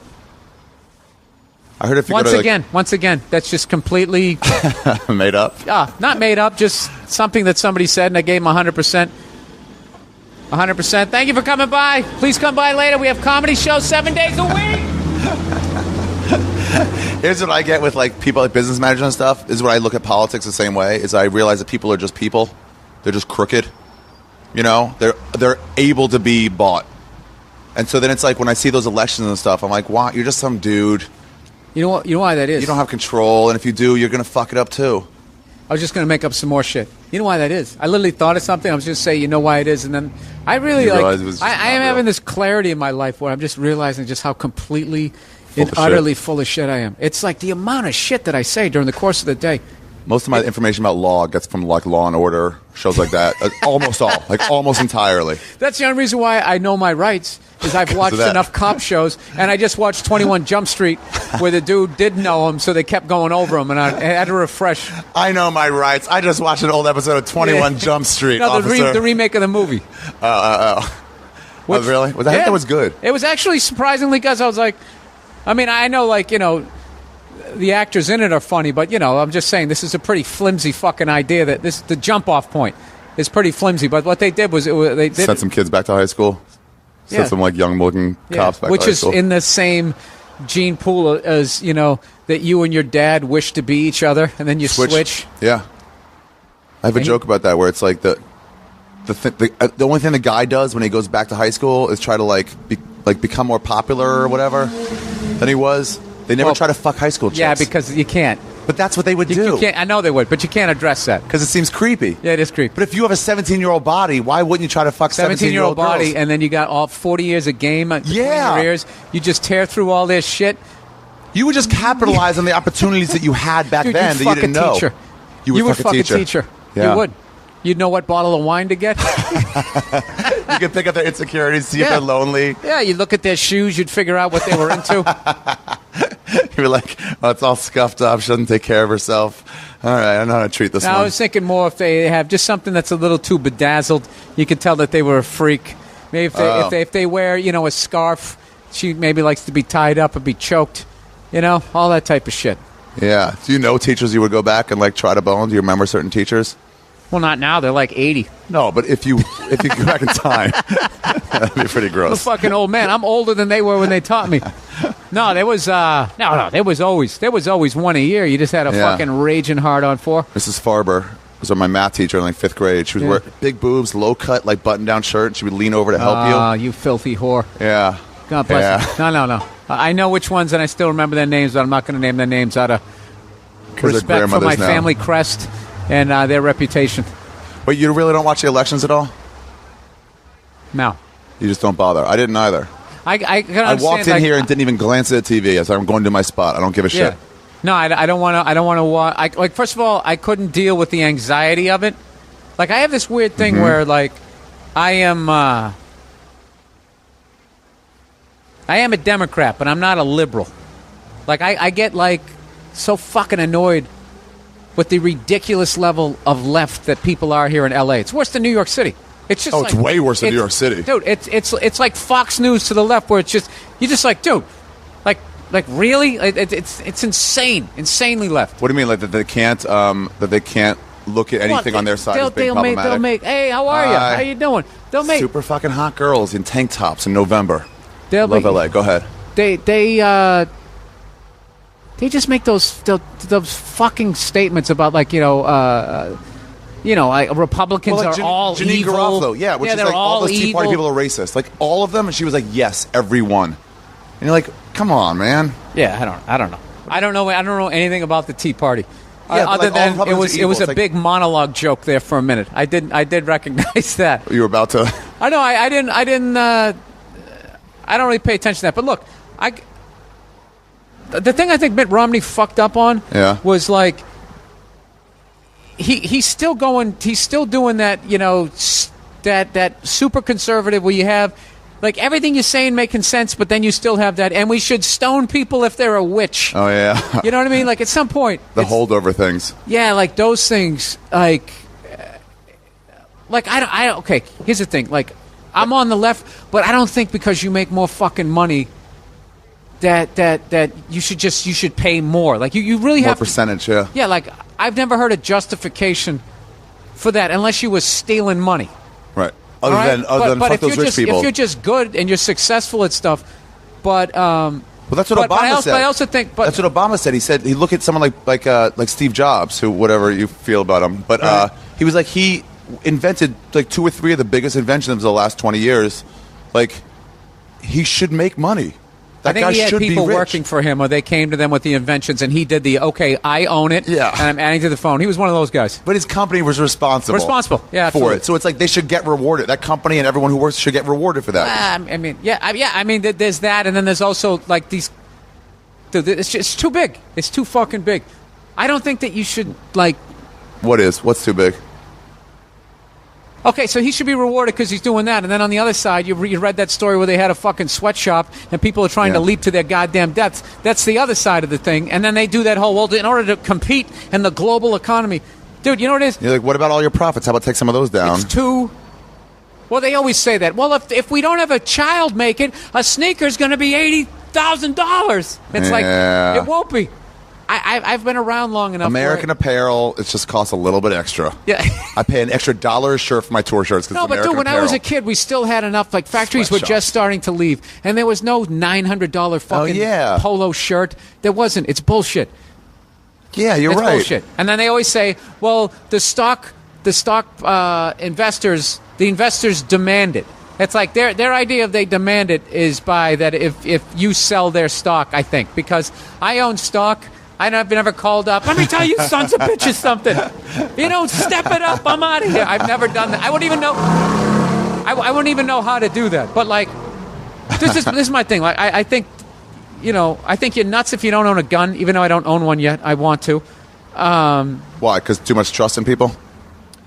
Look, like the aftermath of the hurricane back east. You see what goes down. Yeah. Okay, when you're just totally invested in the deal and you're just sitting there like a little baby, like the deal feeds me and I'm totally part of the deal. When shit goes down, everybody's cool for about 2-3 days, and then it starts to go caveman. Yeah. When it goes caveman, if you're like me, you haven't taken any martial arts class or not enough of them. Then you're like, fuck, what am I going to do now? Yeah, like I know as much martial arts as I know Spanish. Every good apocalyptic book. You ever read The Road? You should read The Road if you want to read a book. Fuck Dude, I'm already paranoid enough. Oh, yeah. All right, good. Then don't read it. But, like, people become animals. Like, if you take away society and cops and everything like that, people will just become what they normally would be. You have to take, because it becomes a fear, becomes fight or flight, and don't trust anyone else. Yeah, and everyone who runs in the beginning, they get whacked, and then it's just, who's going to start running shit like jail? It's basically, once again, I've never lived through an apocalypse, but I feel like that would happen. Here. I feel like human nature would make that happen. I think that's why those politicians are just doing the same thing, because they're just like, in order for me to get paid this job and be able to have speaking gigs later or change the laws, I need to say to them everything they want to hear and just lie in order to get that job, and then I can deal with what I need to. Yeah, and that totally makes sense to me. But if you say that to people, They think you're like a conspiracy theorist or whatever. Like, I know, look, one of the great things I ever heard that really calmed down the rhetoric in my head was actually Mark Cuban from the Dallas Mavericks. One of the best owners in sports. And he was talking about, those people, get rid of the Fed, blah, blah, blah, blah, blah, blah. And then he was like, okay, all right, and then what? What is your solution? Right. And I realized that I had no solution. So I was going to do... basically whack Saddam, and then what? I don't know. We make a McDonald's, and everybody starts living like us. What do we do now? Vacuum power. Yeah, and then it's like, what do you do now? So now it's like you got the thing that you know. I don't know. This conversation is so beyond. I'm just getting to this point in my life now where I'm starting to like distrust people, like the TSA and stuff. I'm like, who are you? Why do you have this control over me? I don't go through those. No, I don't those either. Machines, and then the TSA guy who says they're safe. Oh, really? Really? They're not a scientist? Really? Yeah, they're exactly. Just telling you what they told you to tell me. And you know who did the scanners? Do you know who owns that company? The devil? No, the guy who used to run the TSA.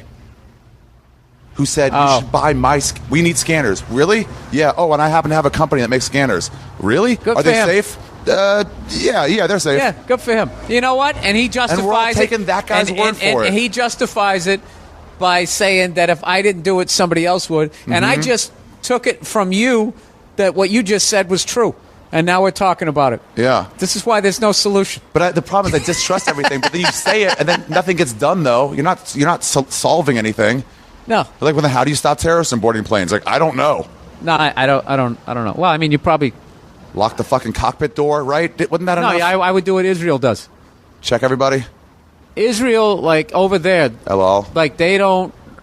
Like the plane is never. There's no like at night. There's like people sitting in cars, just standing. There's people walking around. Like the plane, it's so impossible. It's not even attempted. Like they haven't had a hijacking. I think since like They've the early never had an LOL 70s. hijacking. Now that's something I actually saw in 60 Minutes, but I don't remember how many years it's been, or if someone was in a car, or if someone was walking around. I don't remember any of that, but I do remember that it was being watched.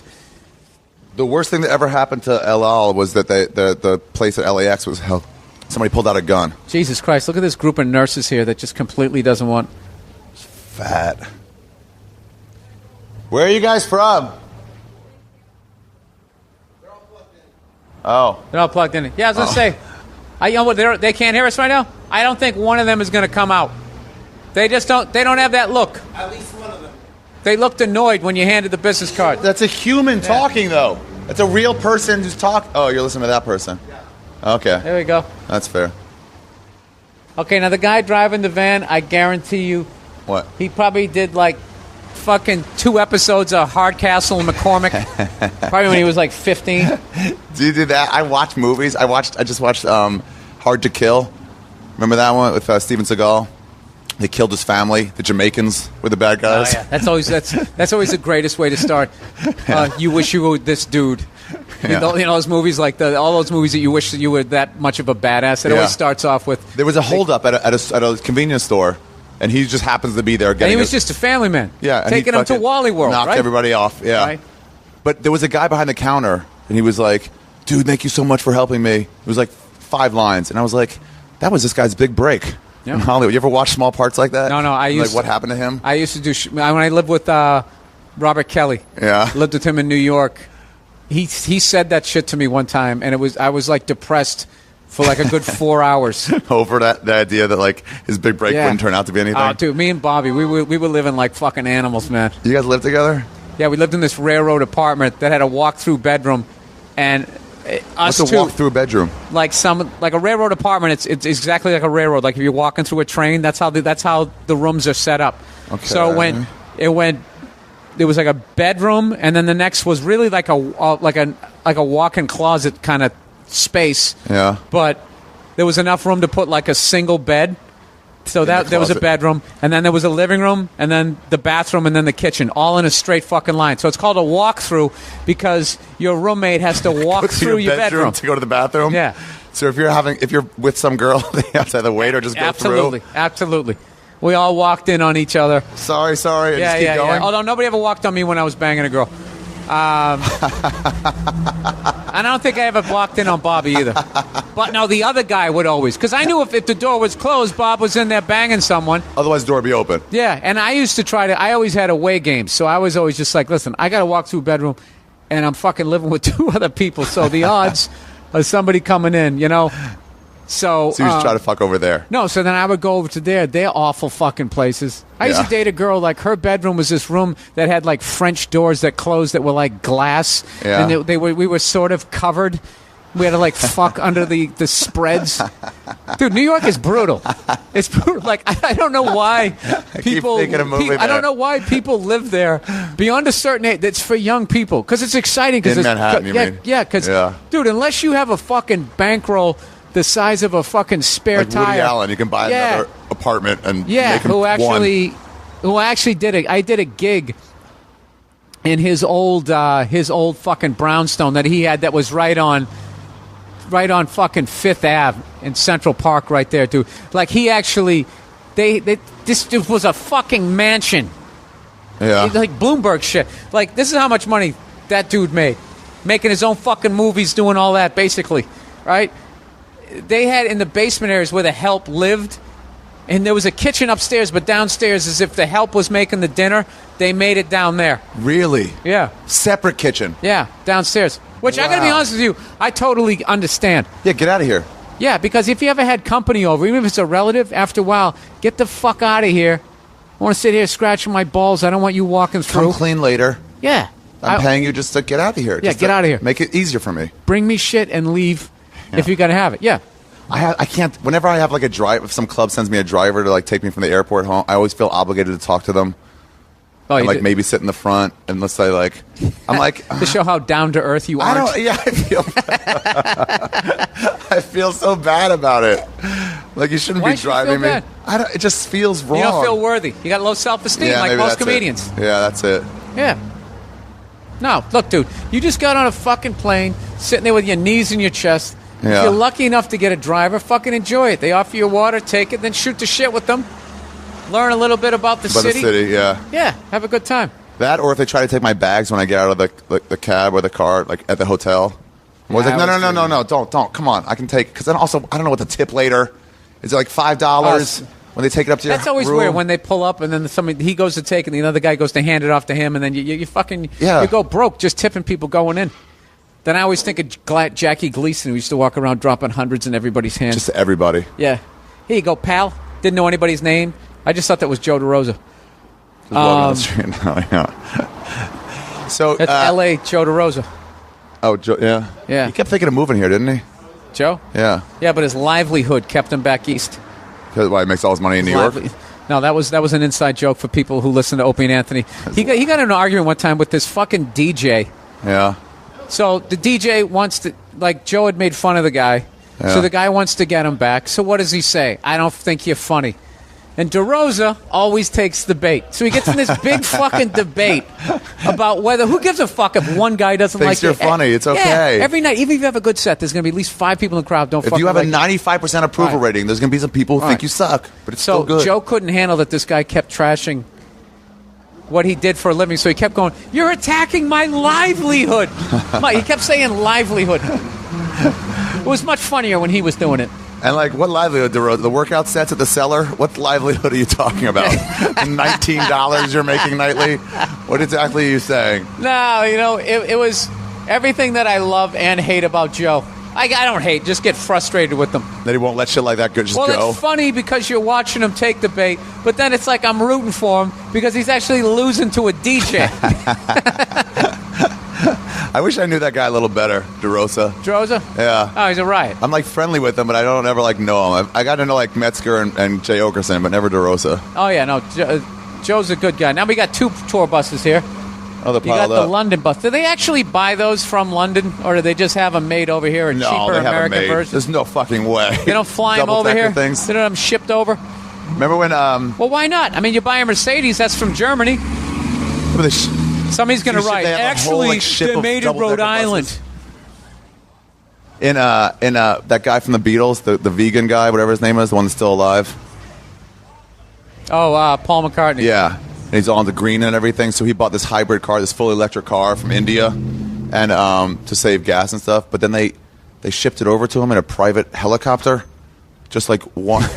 And he was like, that costs so much fuel. Yeah. Oh, he said that? Yeah, it was like, you just ruined everything I try to make by having an electric car. I thought he was doing it. Yeah, I got to tell you, during that hurricane, that Chevy Volt looked pretty good. Yeah, right? All the lines just whip right past that. Then you need a generator. It's just somehow, what you got to do is if you can stay, you got to stay. And then you got to hide that you have like a generator. If you have all the supplies, people can't know that you have the supplies. No, you can't tell anyone. No. So I was talking about that on Chelsea Peretti's podcast, where even if your lights work at night, you got to put up the front. You got to go candlelight. Oh yeah. As everybody's withering away, and you got a pot belly going. I know, it's crazy, right?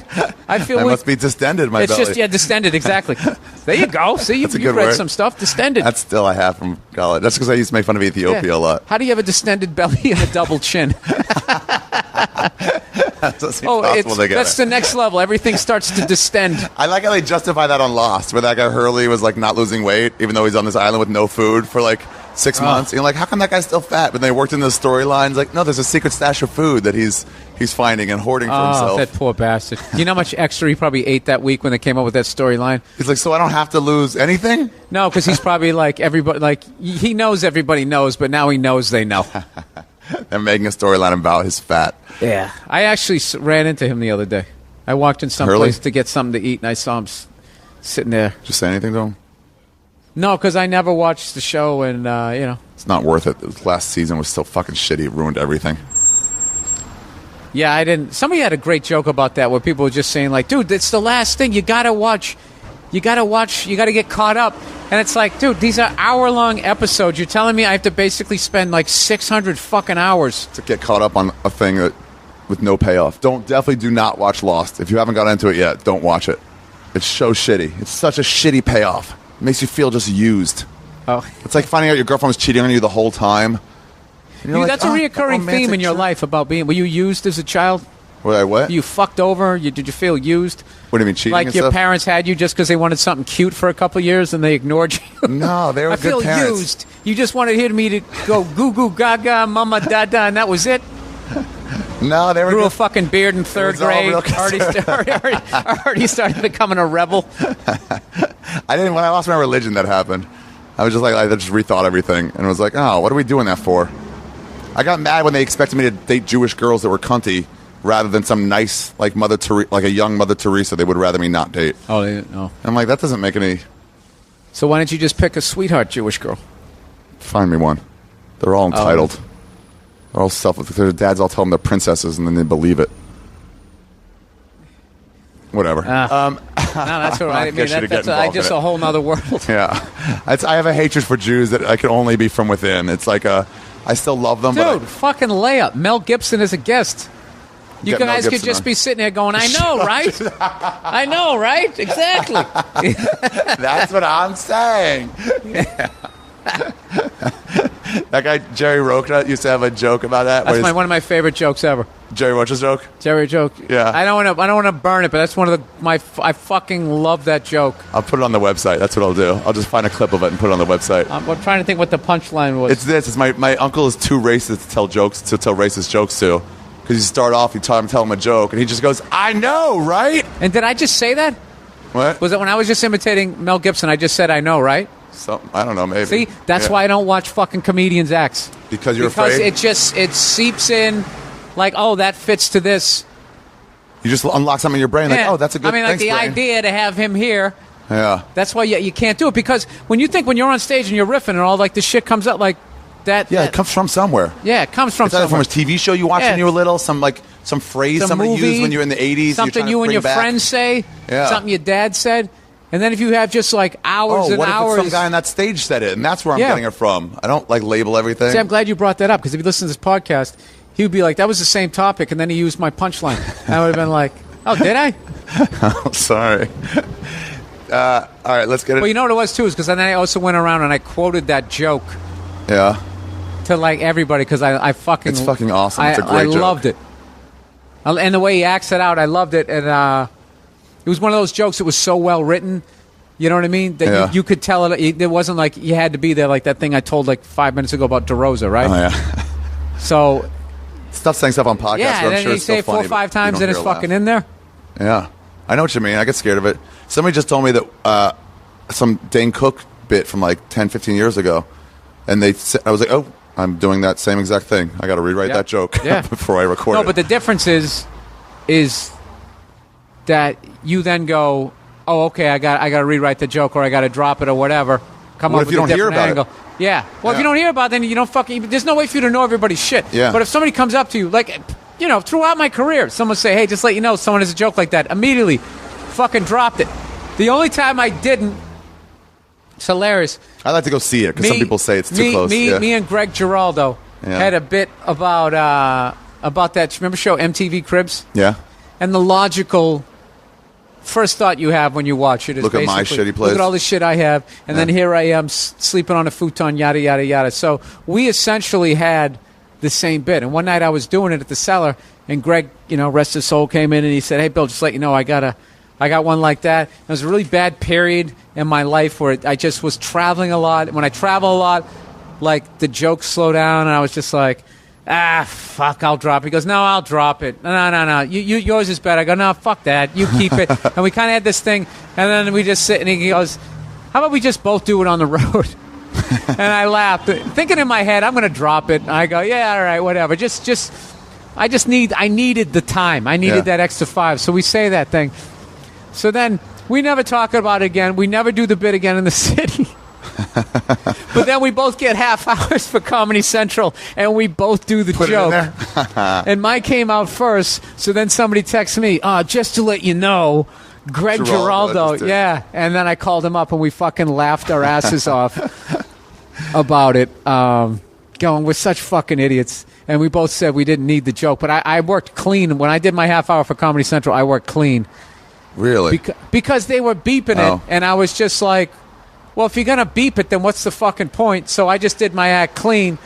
But then when I did my specials, I viewed those as more like you're going to buy the DVD. This is a rated R. Get what you get. Yeah, this is a rated R movie. So if you guys want to go there and bleep the shit out of it and edit it and cut it all up, which I get. I mean, that's what they do over there. Fine, but like I want the original, not the blueprint, the fucking the original fucking generation of the thing to be what my act is. I'm not a clean comic, so I don't want to go out there and like. I read that blog you wrote a long time ago about it, about how you used to be clean. That was you, right? Yeah. And then you were just like, "What am I doing?" At some point. Well, I came up with Patrice, and he was working on. I came up with like some really smart guys, brilliant fucking guys, who were breaking down comedy for you, way beyond where they should have at their level, and just being around it. It's like whatever. It'd be like playing hockey with someone who's better than you. You're gonna get better. Yeah. And they tell you some theory, and you're like, "Oh, I never thought of it that way." But you're right. I could put that in play. Yeah, like Patrice was always breaking it down, and then on top of that, I got to listen to headliners who were breaking it down. But the guys I came up with, they got good so fucking fast. Who'd you come up with? Who'd you come up with? Came up with Patrice, Dane Cook, open micers Robert together. Kelly. Yeah. Wow. Like, dude, Dane Cook, for all the shit that guy got and all the like the backlash and all that, like it's really a shame that people didn't see like what that dude. He basically invented a new genre of comedy, and then like he was like that physical style. Dude, that guy was like fucking 2.5, 3 years into his career, and he had fucking headliners. Yeah. Guys doing it 15, 20 years, complaining, going, I shouldn't have to go on after that. That's bullshit. Where's the jokes and blah, blah, blah. And it's like, no, dude, you can't follow it. Yeah. And they couldn't. He was going up there. That's what everybody says about Rick Ingraham. It's like, oh, he's just doing crowd work. I can't follow it. It's like, just go do your jokes right. Yeah. He was like a rock star, what he was doing. Yeah. And then, when I started, it's like anything. Once it gets too popular, the tipping point comes. And then it's like, dude, back in the day, U2 was the fucking underground band, and they were the ones sticking it to the man and all that. And then, next thing you know, they're playing the Rose Bowl. They got this fucking alien tarantula over them and shit. And it's a beautiful day. Your song's about a beautiful day. Yeah. And then being and then everyone's just like the fucking corporate blah blah blah, and it becomes that. So, dude, I saw Dank when I started here. Dublin's was going on. It was like it's not even there anymore, but it was like the hottest room in LA. And not an easy room. No. Did you do it? Yeah. No, that wasn't an easy room. It was the good-looking Hollywood crowd they're so good-looking, they just want to look at each other and themselves. So it was really, and it was a bar. And it was a bar. But it wasn't a comedy club, every week. And Dane he would just crush there every week. I would just sit in the back and just go, Jesus, he's destroying. Like on levels I had never seen. When we used to do Nick's Comedy Stop, the guy, Kevin Knox, rest his soul, everybody fucking love is dead. Fucking... He was the greatest guy and absolutely would destroy. We used to joke that he didn't host the show. He took breaks from killing, and his whole act was a closing bit, and he would go up and do like 5 minutes of it, and then bring you up.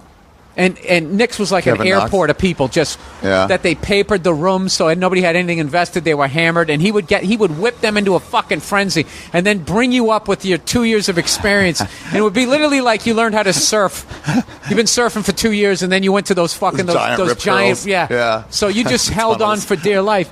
And Dane, I swear to God, within 6 months of going down there doing it, he was the guy who went on last. No one wanted to go on after him. Yeah. No one wanted to go on after him, and it was like he came out and he would just do the clap at the beginning of that song, "Oh Mickey, You're So Fine." Yeah. He would get the crowd going because it was the end of the show. They were dead. He'd get them going, and then he would sing that song for like 2 seconds, dance like an idiot. Everyone would be laughing like, this kid's a fucking freak. Get them on his wavelength. And then he would launch into his totally like... I mean, when you talk about alternative comedy, what he was doing was nothing like what everybody else was doing. So I was watching him doing that, and then I also had the Patrice was going up.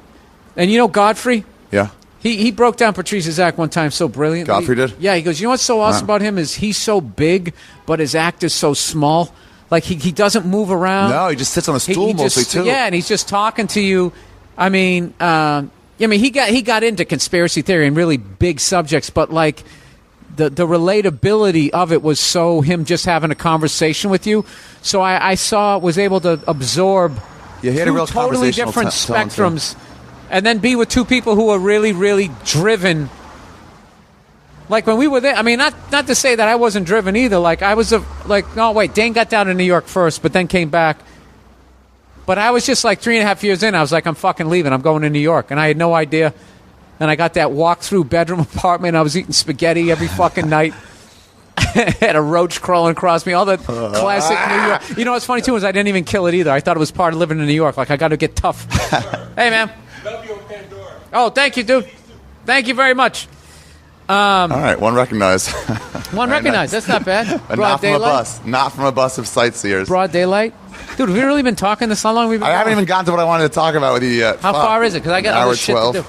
All right, well, let's get to. We'll do a fucking lightning round of shit you wanted to get to. Okay. What do we got? I want to talk about just you being a Boston sports fan.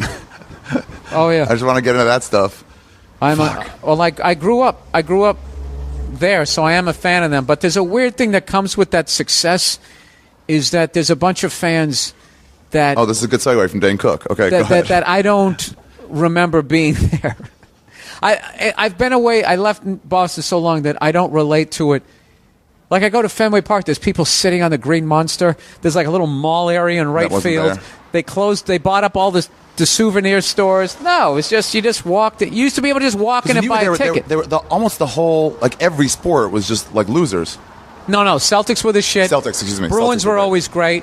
But they could never get past the Canadians. And then once we finally got past the Canadians, we couldn't get past those great Edmonton teams. As far as like when I was there, the Sox, like, it's just what they did. Sox could never win. 4 or 5 years they'd suck, and then it'd be like, it's gonna happen, and then they would just choke in the most brutal fucking way ever. But like all through the Wade Boggs and Clemens era, no, they never went as far as they should have. They never went there.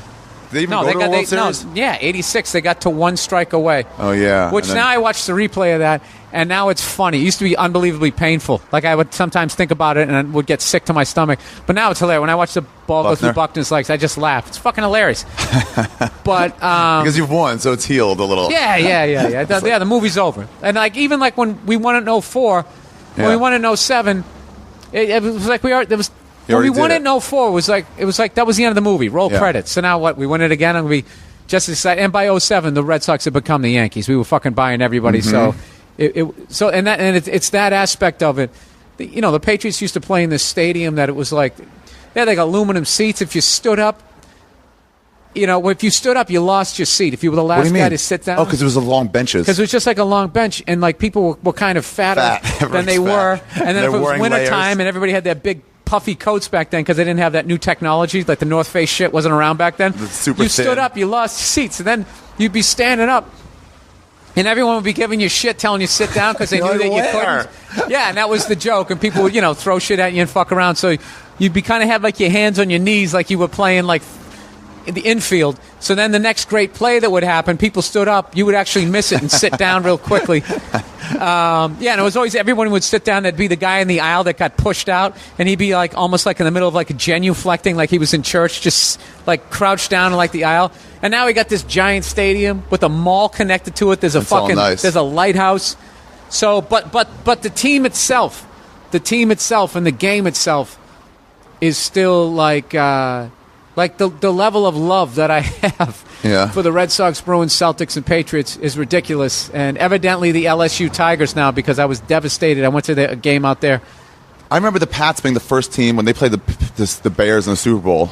It was like the first time I remember it was like a 15-point spread or something. Yeah. And I was like, wait a minute. So you're saying the second best team is 15 points worse than the best team? Yeah. And then they cover the spread easily.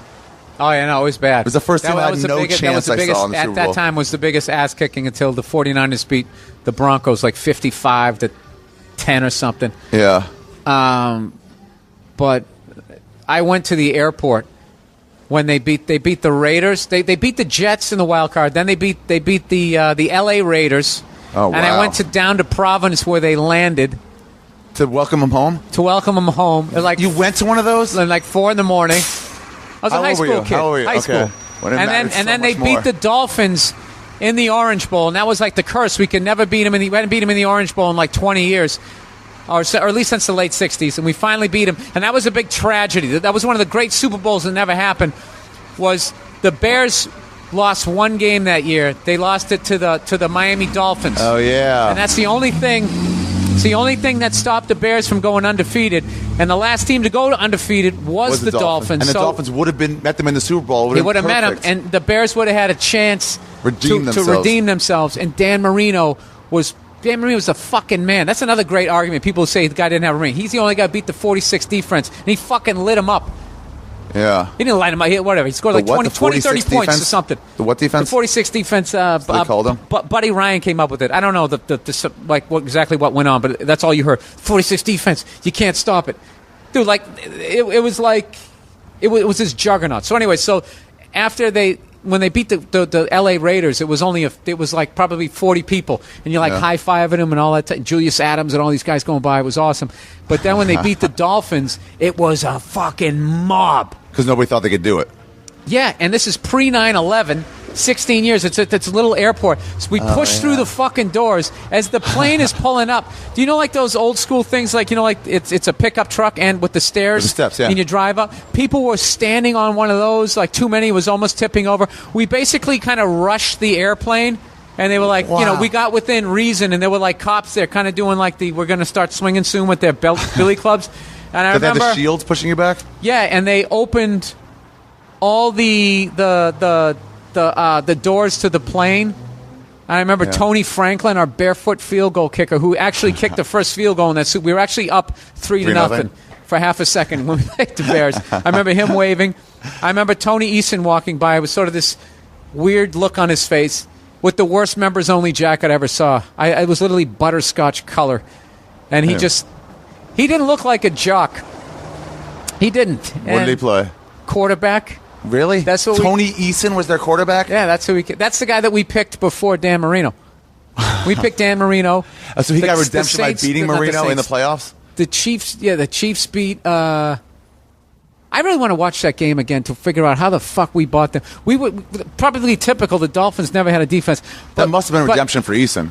But you know, it was always like when you win a championship, just everything falls into place. You just get fucking lucky and you go on a run. No injuries.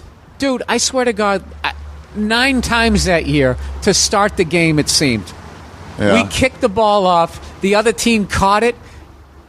We knocked it loose for a fumble, or they just dropped it. And we either picked it up and ran it in for a touchdown, or we recovered it and had to go 8 yards. Yeah. That fucking happened.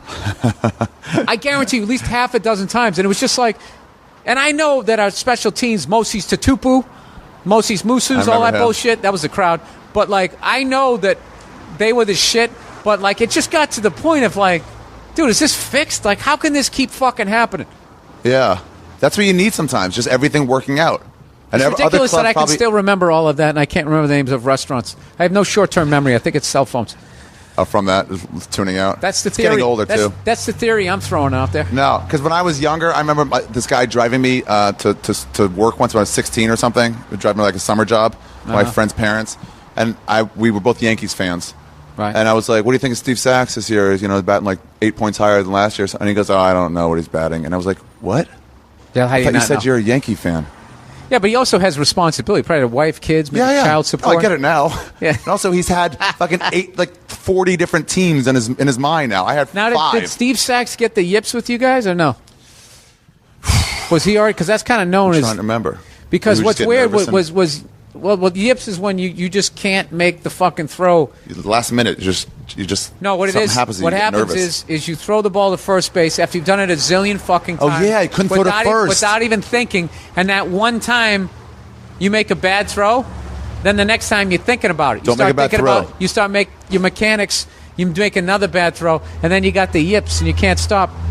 He did it. I think it ended his career with the Dodgers. That's why he got shipped off. They just bunted at him every time after that? Years later, Chuck Knobloch did it too. And he was. Oh, yeah. He couldn't throw. That's right. He was playing second, right? The guy was out of baseball by 33. It was one of the saddest things I ever saw. He couldn't make the throw to first from second. And he was a clutch fucking player. He was great on Minnesota. Then he went to the Yankees. Yeah. That's what they say, that New York curse, but people, it's like it's too big a city. The lights are too big on you. That happens to a lot of people. Who was that guy that ended up, he played for somewhere that going to Detroit. Jeff Weaver didn't seem like he had a good time when he was in New York. Yeah, it was some dude who played bad, then threw a perfect game like the next year when he was on Detroit. It wasn't Wells. Who the fuck? I think a lot of that comes down to the luck of just being an athlete. Because I got to be honest with you, like when they make a big deal about playing in New York City, but they overrate those New York players. Well, because they sit there and they talk about like how insane the media is and all that type of thing, and that's the classic pro sport city mentality. Like, you don't even know what fucking pressure is and people giving a fuck until you go to an SEC football game. There's a bunch of rednecks listening right now. You goddamn right. You fucking tell them. Dude, it's 100,000 fucking people. And I swear to God, one of the great things about being in New Orleans, huge LSU fans, is the local, just the amount of local half-hour shows that they had where people were just talking SEC and LSU football.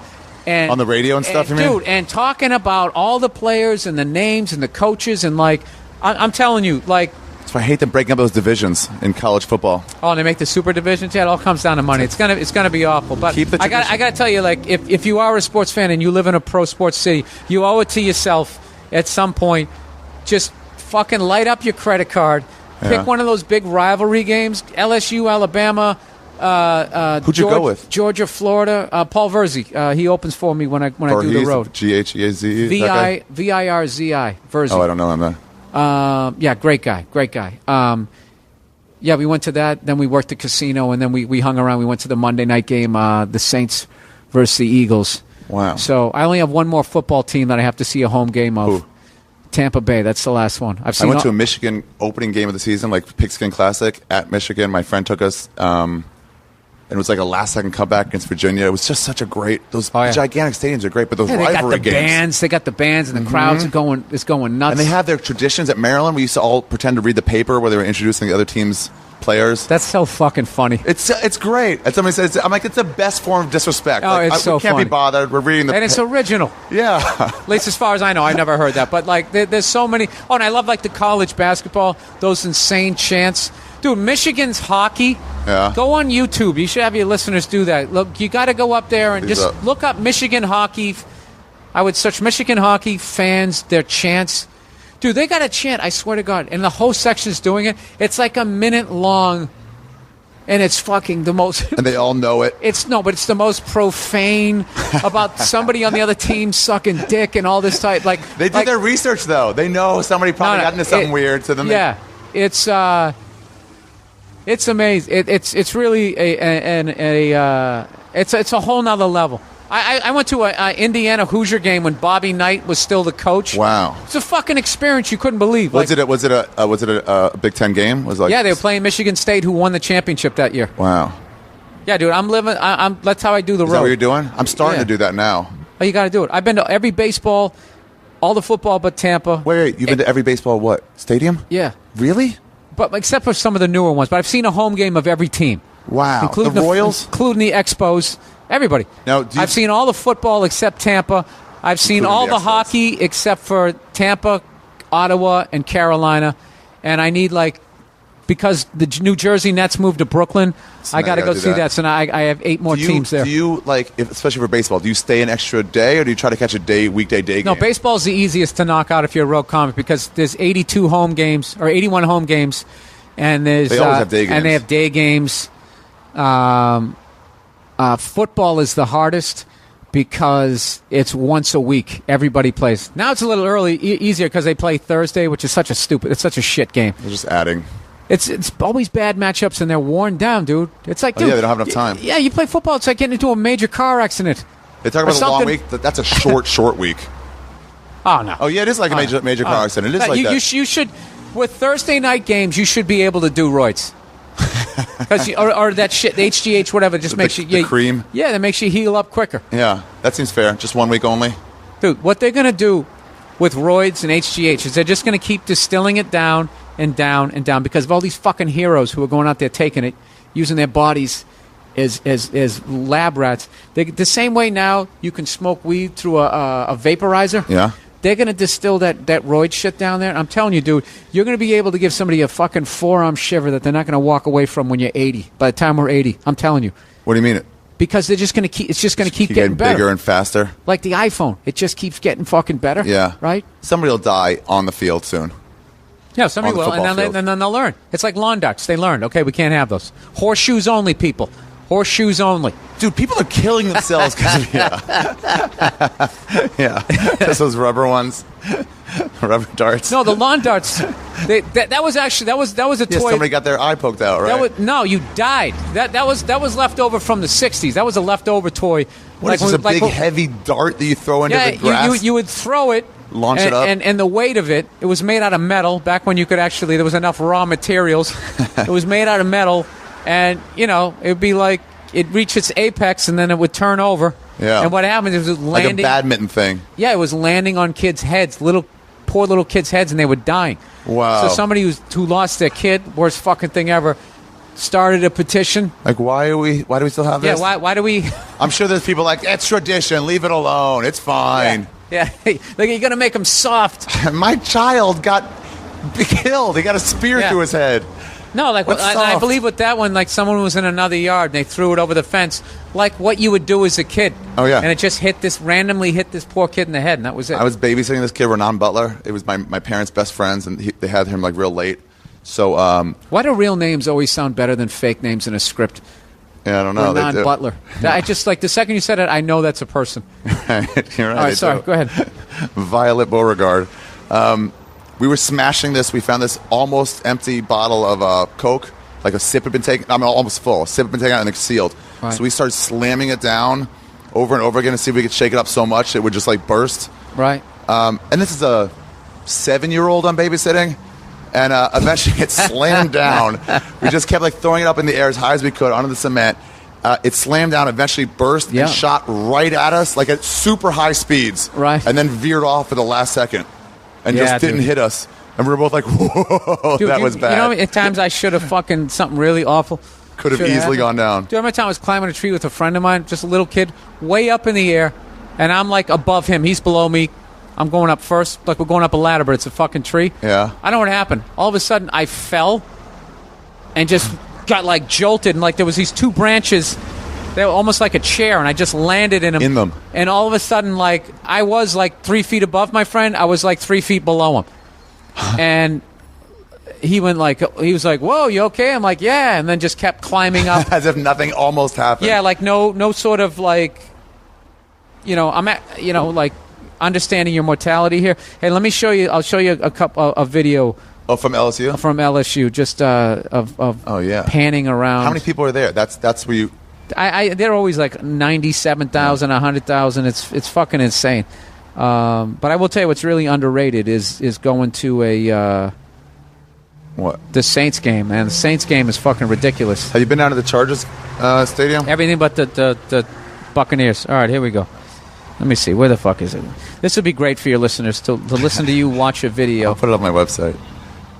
Wow, There it that's is. a lot of people. Yeah, we're all in the upper deck. Dude, I'm telling you, I always wanted to go. So when you walk Wow. through the tunnel and you see LSU painted in the end zone, Oh and then my you see God. fucking Alabama. How much were tickets? Well, I actually got I got hooked up. So I bought it at face value, $75 nice. up top. I do this thing now. I went to see in Toronto. They had a festival. That's amazing. They had a festival a few years ago, and I went. And I stayed an extra day, so I was like, let me treat myself. It was the first time I got booked for something. Right. So I was like, I'm going to go buy some Blue Jays games. And I was like, do you have any tickets left? And she was like, yeah.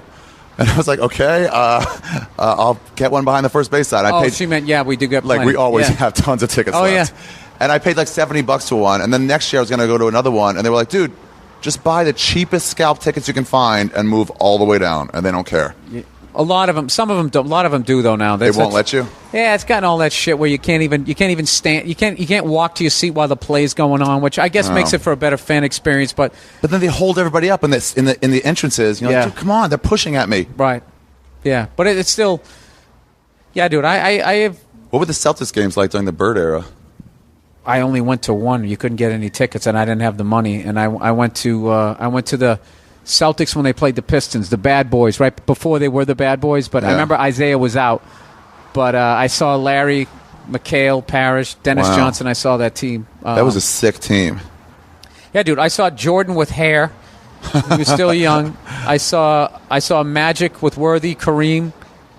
These weren't Celtics games. I was living in North Carolina. It was before the Charlotte Hornets were coming. Where did you live in North Carolina? I went to school there for like 2 semesters. I used to live in Greensboro. Yeah, and the Charlotte Hornets were coming there. So what they did was they had 2 exhibition games at the Dean Dome in Chapel Hill. Okay. And each team had a former Tar Heel star.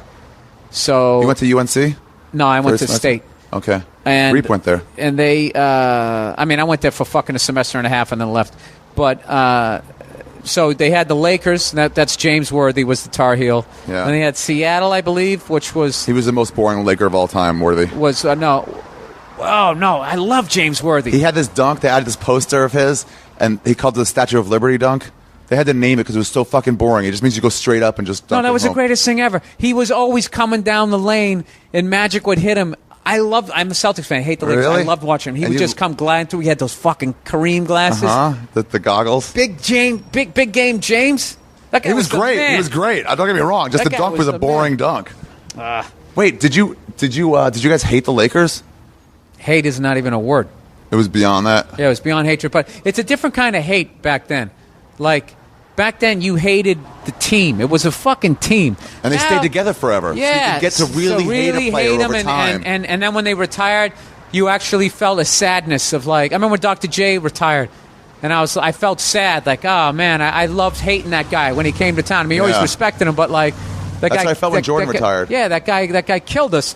But now it's like it's just these mercenary teams of free agents. I mean, shit, the Celtics do it too. We bought a title in 2008, but like the Lakers now, they traded for it at least. They didn't buy it. It wasn't free agency. Yeah, but McHale was in the front office for the Timberwolves, and they gave us Garnett for nobody. Oh wow! Yeah, that's like Jerry West was in the front office of the Grizzlies, and they were like, "We'll give you Pau Gasol for his brother." That's like going out trade you Sylvester Stallone for Frank Stallone, and they fucking made the deal. Although his brother's coming into his own. Really good now. He's coming into his own. Yeah, but he wasn't at the time. There was no way. That was one of those trades. I was like, what the fuck? Can somebody step in here for fairness? Yeah. No, I But that's why the Lakers will pass the Celtics in overall championships because they seamlessly went. They don't have a dead period. Well, yeah, they had from when Magic left until it wasn't Shaq really came. it was probably like 8 years. Kobe came in 96, 97. But they only didn't make the playoffs like 1 or 2 years. No, dude, no, they've won more championships in the last 32 years or 30 something years than any team has ever. Fucking hate the Lakers. I fucking hate the Lakers. Maybe the Yankees have. Wait. This is the stat that I actually looked up. They are the most successful franchise in my lifetime. I was born in 1968. No team has won more championships, including the Yankees or the Montreal Canadiens, have not won more. In that or time. The Celtics. They haven't. Oh, the Yankees were really bad for most of that time. For the first half of your life, the Yankees were terrible. Who were? The Yankees. The Yankees? The Mattingly era, they were a bad team. Like they were. Well, never they had the I'm older than you, man. I saw them in the 70s when they won. They basically bought the nucleus of the Oakland A's.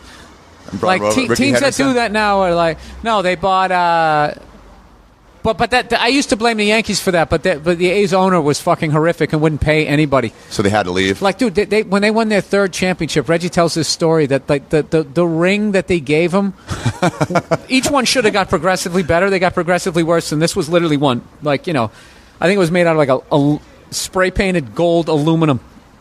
But anyway, it's like the Lakers now. It's like I look at those players. It's like Kobe's a Laker, but like those other guys, they're not Lakers. They're just like, oh, that's the guy from this team. Dwight Howard's not a Laker. Steve Nash is never going to be a Laker. They all pile on. Yeah, like Steve Nash never won a championship, so he's piling on. Which is why I got to respect Peyton Manning, because he could have gone to the 49ers and it would have been over. Yeah. And he didn't want people to say that he piled on. So he's a Patriots fan too, and I've trashed Peyton it's weird. a zillion times. Yeah, but it's weird that he went to Denver. But it's like they were still a playoff team. You're like, you have a chance there, but you're going to have to do it. You're not just going to like rely on just the team itself to get you there to the Super Bowl. You know what I mean? Right. Yeah, he was going to go to San Francisco, right? No, he could have. Yeah. It would have been over. It would have been over. Like that. Team. Like that. There would have been. I think there would have been no reason. Well, there is a reason. The Giants. Yeah. Is a reason to play, because those guys, you know, they fucked up against Dallas, but won the game. Year. They fucked up last week, but you know what the Giants do? The Giants fuck up, and then they go, we should fire the coach. Eli doesn't have it, and then in December they put it together, and then they go on a run, and then they win. Patriots fan, you don't need to fucking tell me that. They're the shit. How did you feel after they finally won that Super Bowl? That first one, when they were a wild card team, when they barely made the playoffs. Who? The Patriots. When the Patriots won? I was at that game. You were at that Super Bowl? I was at the one when they lost to the Packers, and I was at the one when they beat the Rams. Yeah. They beat the Rams? Yeah. Dude, it was like... They were the first wild card team to win, right? No, the first wild card team was the 1980 Oakland Raiders with Jim Plunkett, Kenny King, that 80-yard touchdown on a screen pass, and Rod Martin had 3 interceptions of Ron Jaworski, and was, I think, the MVP of the game. And they went all the way. So, okay, but what were you saying about the Super Bowl? Hey, Bill, what airline did you fly in yesterday? I don't know. Southwest. What are we talking here? That Super Bowl, when they won, when they beat the Rams. You saying you were there? I was there with my dad and my brother. My dad is classic, the older generation, who never treated himself to anything. Always said someday, someday, someday. And we finally said, Dad, it's someday. We're going. The Super Bowl. And, the Patriots and the Super Bowl. He couldn't fucking... My mother told me, like, for 6 months, he was almost every day, like clockwork, he would wake up and be like, I can't believe I was at that game. I can't believe I was there. Like, he was, yeah. Was it in New England? No. No home team has ever... Okay. No team has ever had a home game. Where the closest thing was the 49ers. They played in like Stanford Stadium or something like that. I got into him that year because Bill Simmons, you know Bill Simmons? Oh, yeah. Sports writer. That guy's a beast. He's great. Yeah. But he was going to go to his first Super Bowl that year, and he's a huge homer for the Patriots. Yeah. And he was writing about them leading up to it, and like, oh, they're making a run. Maybe they'll make the playoffs. Probably not, but maybe they will. And they made another few wins. It's like, they made the playoffs. That's amazing. And they won one game, then won another. And he's like, maybe they'll be at the Super Bowl that I'm at. Could that happen? Yeah. And then when they won. Yeah. It was one of the greatest articles I've ever read. I used to read that article in acting class to cry ahead of time, so I'd come in all emotional. You know what's funny, dude? Animals suffering and sports stories. That'll get you. That'll make me cry. Anything else, I watch The Biggest Loser and I laugh. I probably start laughing so I don't get choked up in front of my girlfriend. I hope they lose the weight, but you know what I'm saying. Yeah. Dude, I got to get going here, man. I do have stuff I have to do at some point. All right. I got to. Well, thanks for coming in, I guess. No, dude, this is great. Yeah, I appreciate it. And now that we've joined forces, form an alliance, Justice League of America. Let's and we understand what the fuck over is. Let's see if we can set up a plan here where we somehow actually make some money. Yeah, get like a platform where we can. People go to. Just as long as you make it a launching pad. All things comedy. Yeah. Well, I'm going to start blogging on it. We're gonna reach out to you guys. We'll start blogging, start making videos.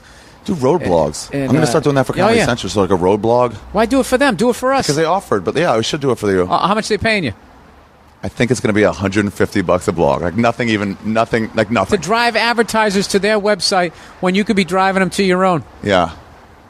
You got to free your mind, son. I do. Because I could do that ahead of time. You're institutionalized.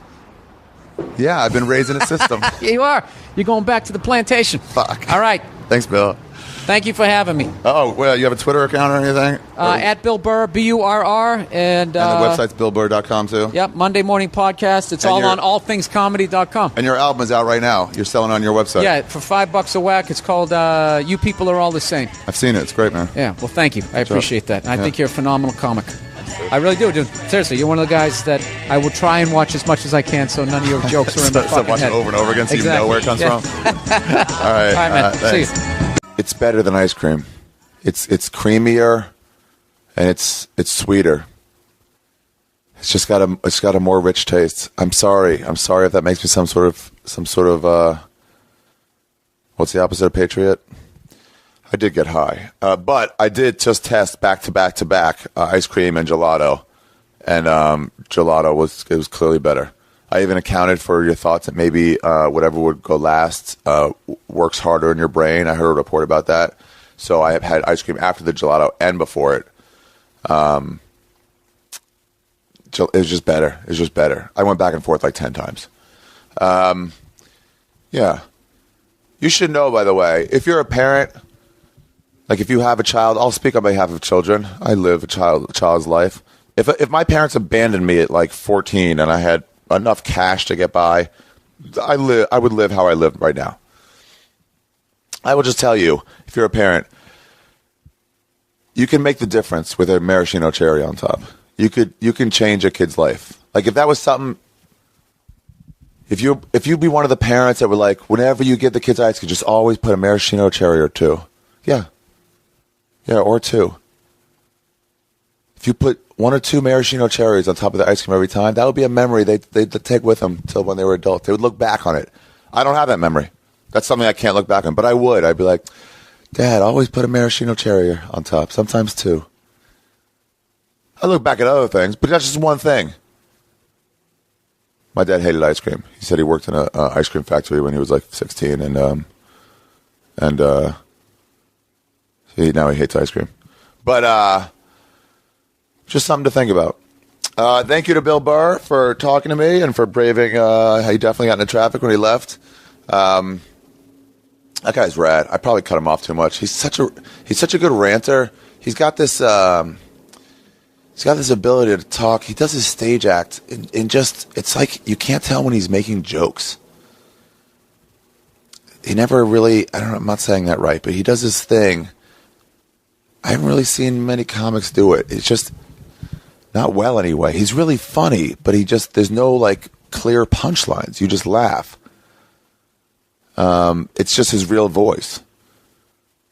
So the way I would explain his thoughts on something would be the same as telling his jokes because it's all just justified in the words. I'm not explaining it well. I understand stand up better than I do it. Better than I can speak it. That's what I meant. So anyway, thank you very much, Bill Burr. Check out my sponsors, by the way, at proflowers.com, and go through my website to get that, and amazon.com. If you shop on Amazon, go through arithegreat.com or arishaffirs.com, whatever, and either one works. And click on the Amazon banner, and then do your shopping. Do your regular Amazon shopping regular, and I'd get like 5 or 6% back. It seems like a lot, but that's what it is. So if you get something major, like for like $1,000, $60, that's a lot of money. It took me so long to do the math. I'm so stoned. Okay, listen, I'm gonna read this article now, and we'll see if I can get through it. I should have something to drink first. Whoa. Okay. I just paused it, and I went to get something to drink, and on the way, I had a revelation about the ice cream situation and versus gelato. That kids. They're not going to be able to tell the difference. That'll be wasted on them. I did another taste test while I was gone. I went to get something to drink, and then I remembered about that I was talking about gelato and ice cream and maraschino cherries. And so I did another taste test. And then, kids aren't going to notice. They'll be super happy with ice cream. But the maraschino comment still stands. That is something they'll remember. That's a touch above and beyond. You don't have to get fine imported fucking Italian maraschino cherries. But just some maraschino cherries. Or those black cherries. Oh, and that thick sauce. Oh. Dude, where can I... All right. Maybe. All right, right after this is done, I'm going to go get some of that. Who would sell that stuff? That is something my dad did, by the way.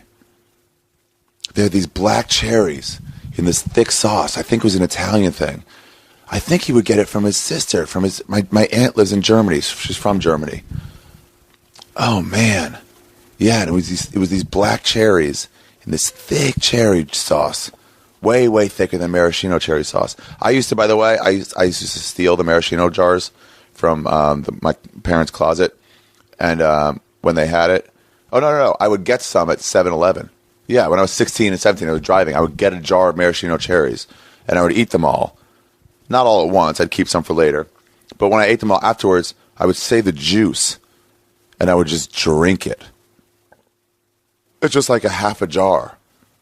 Just juice, just straight maraschino cherry. It's like syrup, and I would just drink it. Man. So don't worry about the kids. But, man, get those. I wonder if those things are on Amazon. Oh, this is what my whatever guy, sponsorship guy tells me to do. Hold on, I'm going to find this on Amazon. Pretend like this is passing time. Okay. All right, here's what I'm going to do. I'm going to go to Google search black cherries Italian, and then no, none of these are.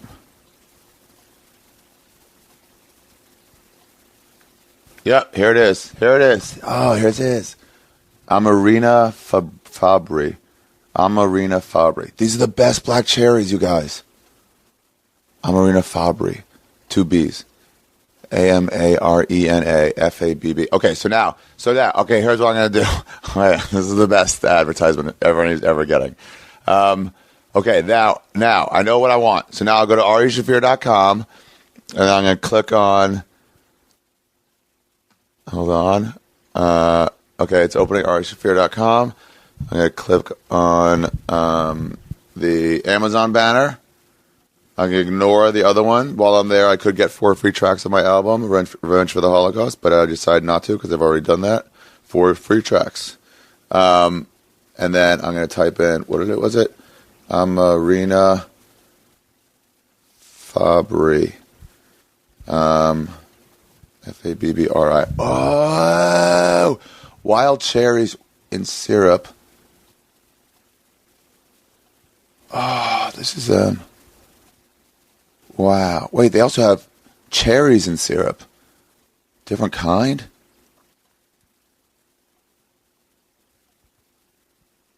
Okay, these things are great. Oh my gosh. Okay, $19.20. Oh man, this is a gourmet item, huh? All right, fuck. All right, I'm buying it. I don't care. $20? Is that worth it? Fuck, I'm high. This is the time when I shouldn't be buying stuff.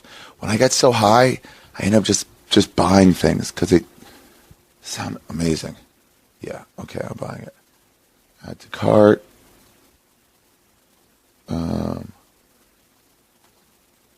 Takes additional 2-3 days. Wow, they have strawberries in syrup also. Oh, no. I'm not getting the strawberries. Okay, proceed to checkout. Password, don't listen to how many keystrokes this is. Oh, good, it's already in there. So you guys get nothing. Unless you steal my computer. Standard shipping. Yes. I can't believe I'm doing this. All right, so yeah. Oh my God, thank you. Order's been placed. It's been delivered November 27th, 2012. Fucking sweet. Fucking sweet. All right. Oh, I'm going to get some of those cherries. All right, so such a good, nice. So that's all you do. And then, so I get a cut of that. I just gave myself a cut back. So if I just spent $20, I actually am only paying, I'm getting like $1 back. Yeah. Nice. All right. Way to save yourself some cash. What? I was going to read this article. Okay, so here I am. I'll read it now. ESPN.com. It's way too long. I'm just going to get to the later part of it. And so it's already the Patriots have already won in the story. He tells it already, and I'll read from here on in.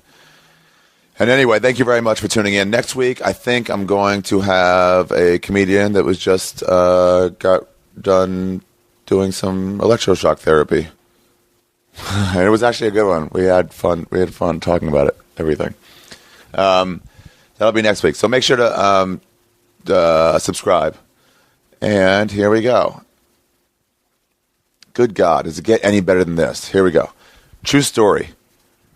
At around 3:30 a.m. Central Time, we were huddled in the back of Pat O'Brien's, the infamous bar right off Bourbon Street, when the theme song from The Greatest American Hero started blaring from the speakers, and we started singing along. Believe it or not, I'm walking on air. I remember the song. I never thought I could feel so free. I remember this. Flying away on a wing in a prayer. Who could it be? Believe it or not, it's just me. What happened to that guy? Sounds corny? It wasn't. You had to be there. I'm telling you, you had to be there. The Pats just won the Super Bowl. We were celebrating in New Orleans, and we were belting out the lyrics to The Greatest American Hero. Some moments you just don't forget. I'm not ashamed to admit that this was one of the 5 or 6 happiest days of my life. Seriously. So now what happens? I don't know. Adam Vinatieri takes on Mackie Rosioni, Paul Revere proportions in Massachusetts. Tom Brady could throw 3,500 straight incompletions and still walk on water. Bill Belichick becomes the next Red Auerbach. Tony Brown becomes a cross between, I don't even know. We love Troy Brown. The vibe is so good. The love is so strong that honestly, I wouldn't be surprised if this Patriots team decided to take a collective walk across the Charles River this week. Nobody would stop them. There's another dynamic here. We needed this badly. After the Celtics cruised the NBA title in '86, there was a ton of hits, one after the other. Lenny Bias died. The Red Sox choked away the '86 World Series. Magic makes the sky hook. The Bees couldn't win a cup with Neely and Bork in their primes. The Sox couldn't get past Stewart and the A's. Larry's back and McHale's feet gave out. Reggie died. The Pats almost moved to St. Louis. The Sox fell into mediocrity. Parcells skipped town after we nearly won the Super Bowl. Clemens and Mo left. We lost out on Tim Duncan. Patino stunk up the joint. The Sox couldn't get over the hump with Pedro and Nomar in their primes. The Bees basically died. During the 2000 season, we actually had all 4 teams miss the playoffs, the first time since 383 AD. In other words, we were starting to develop a complex.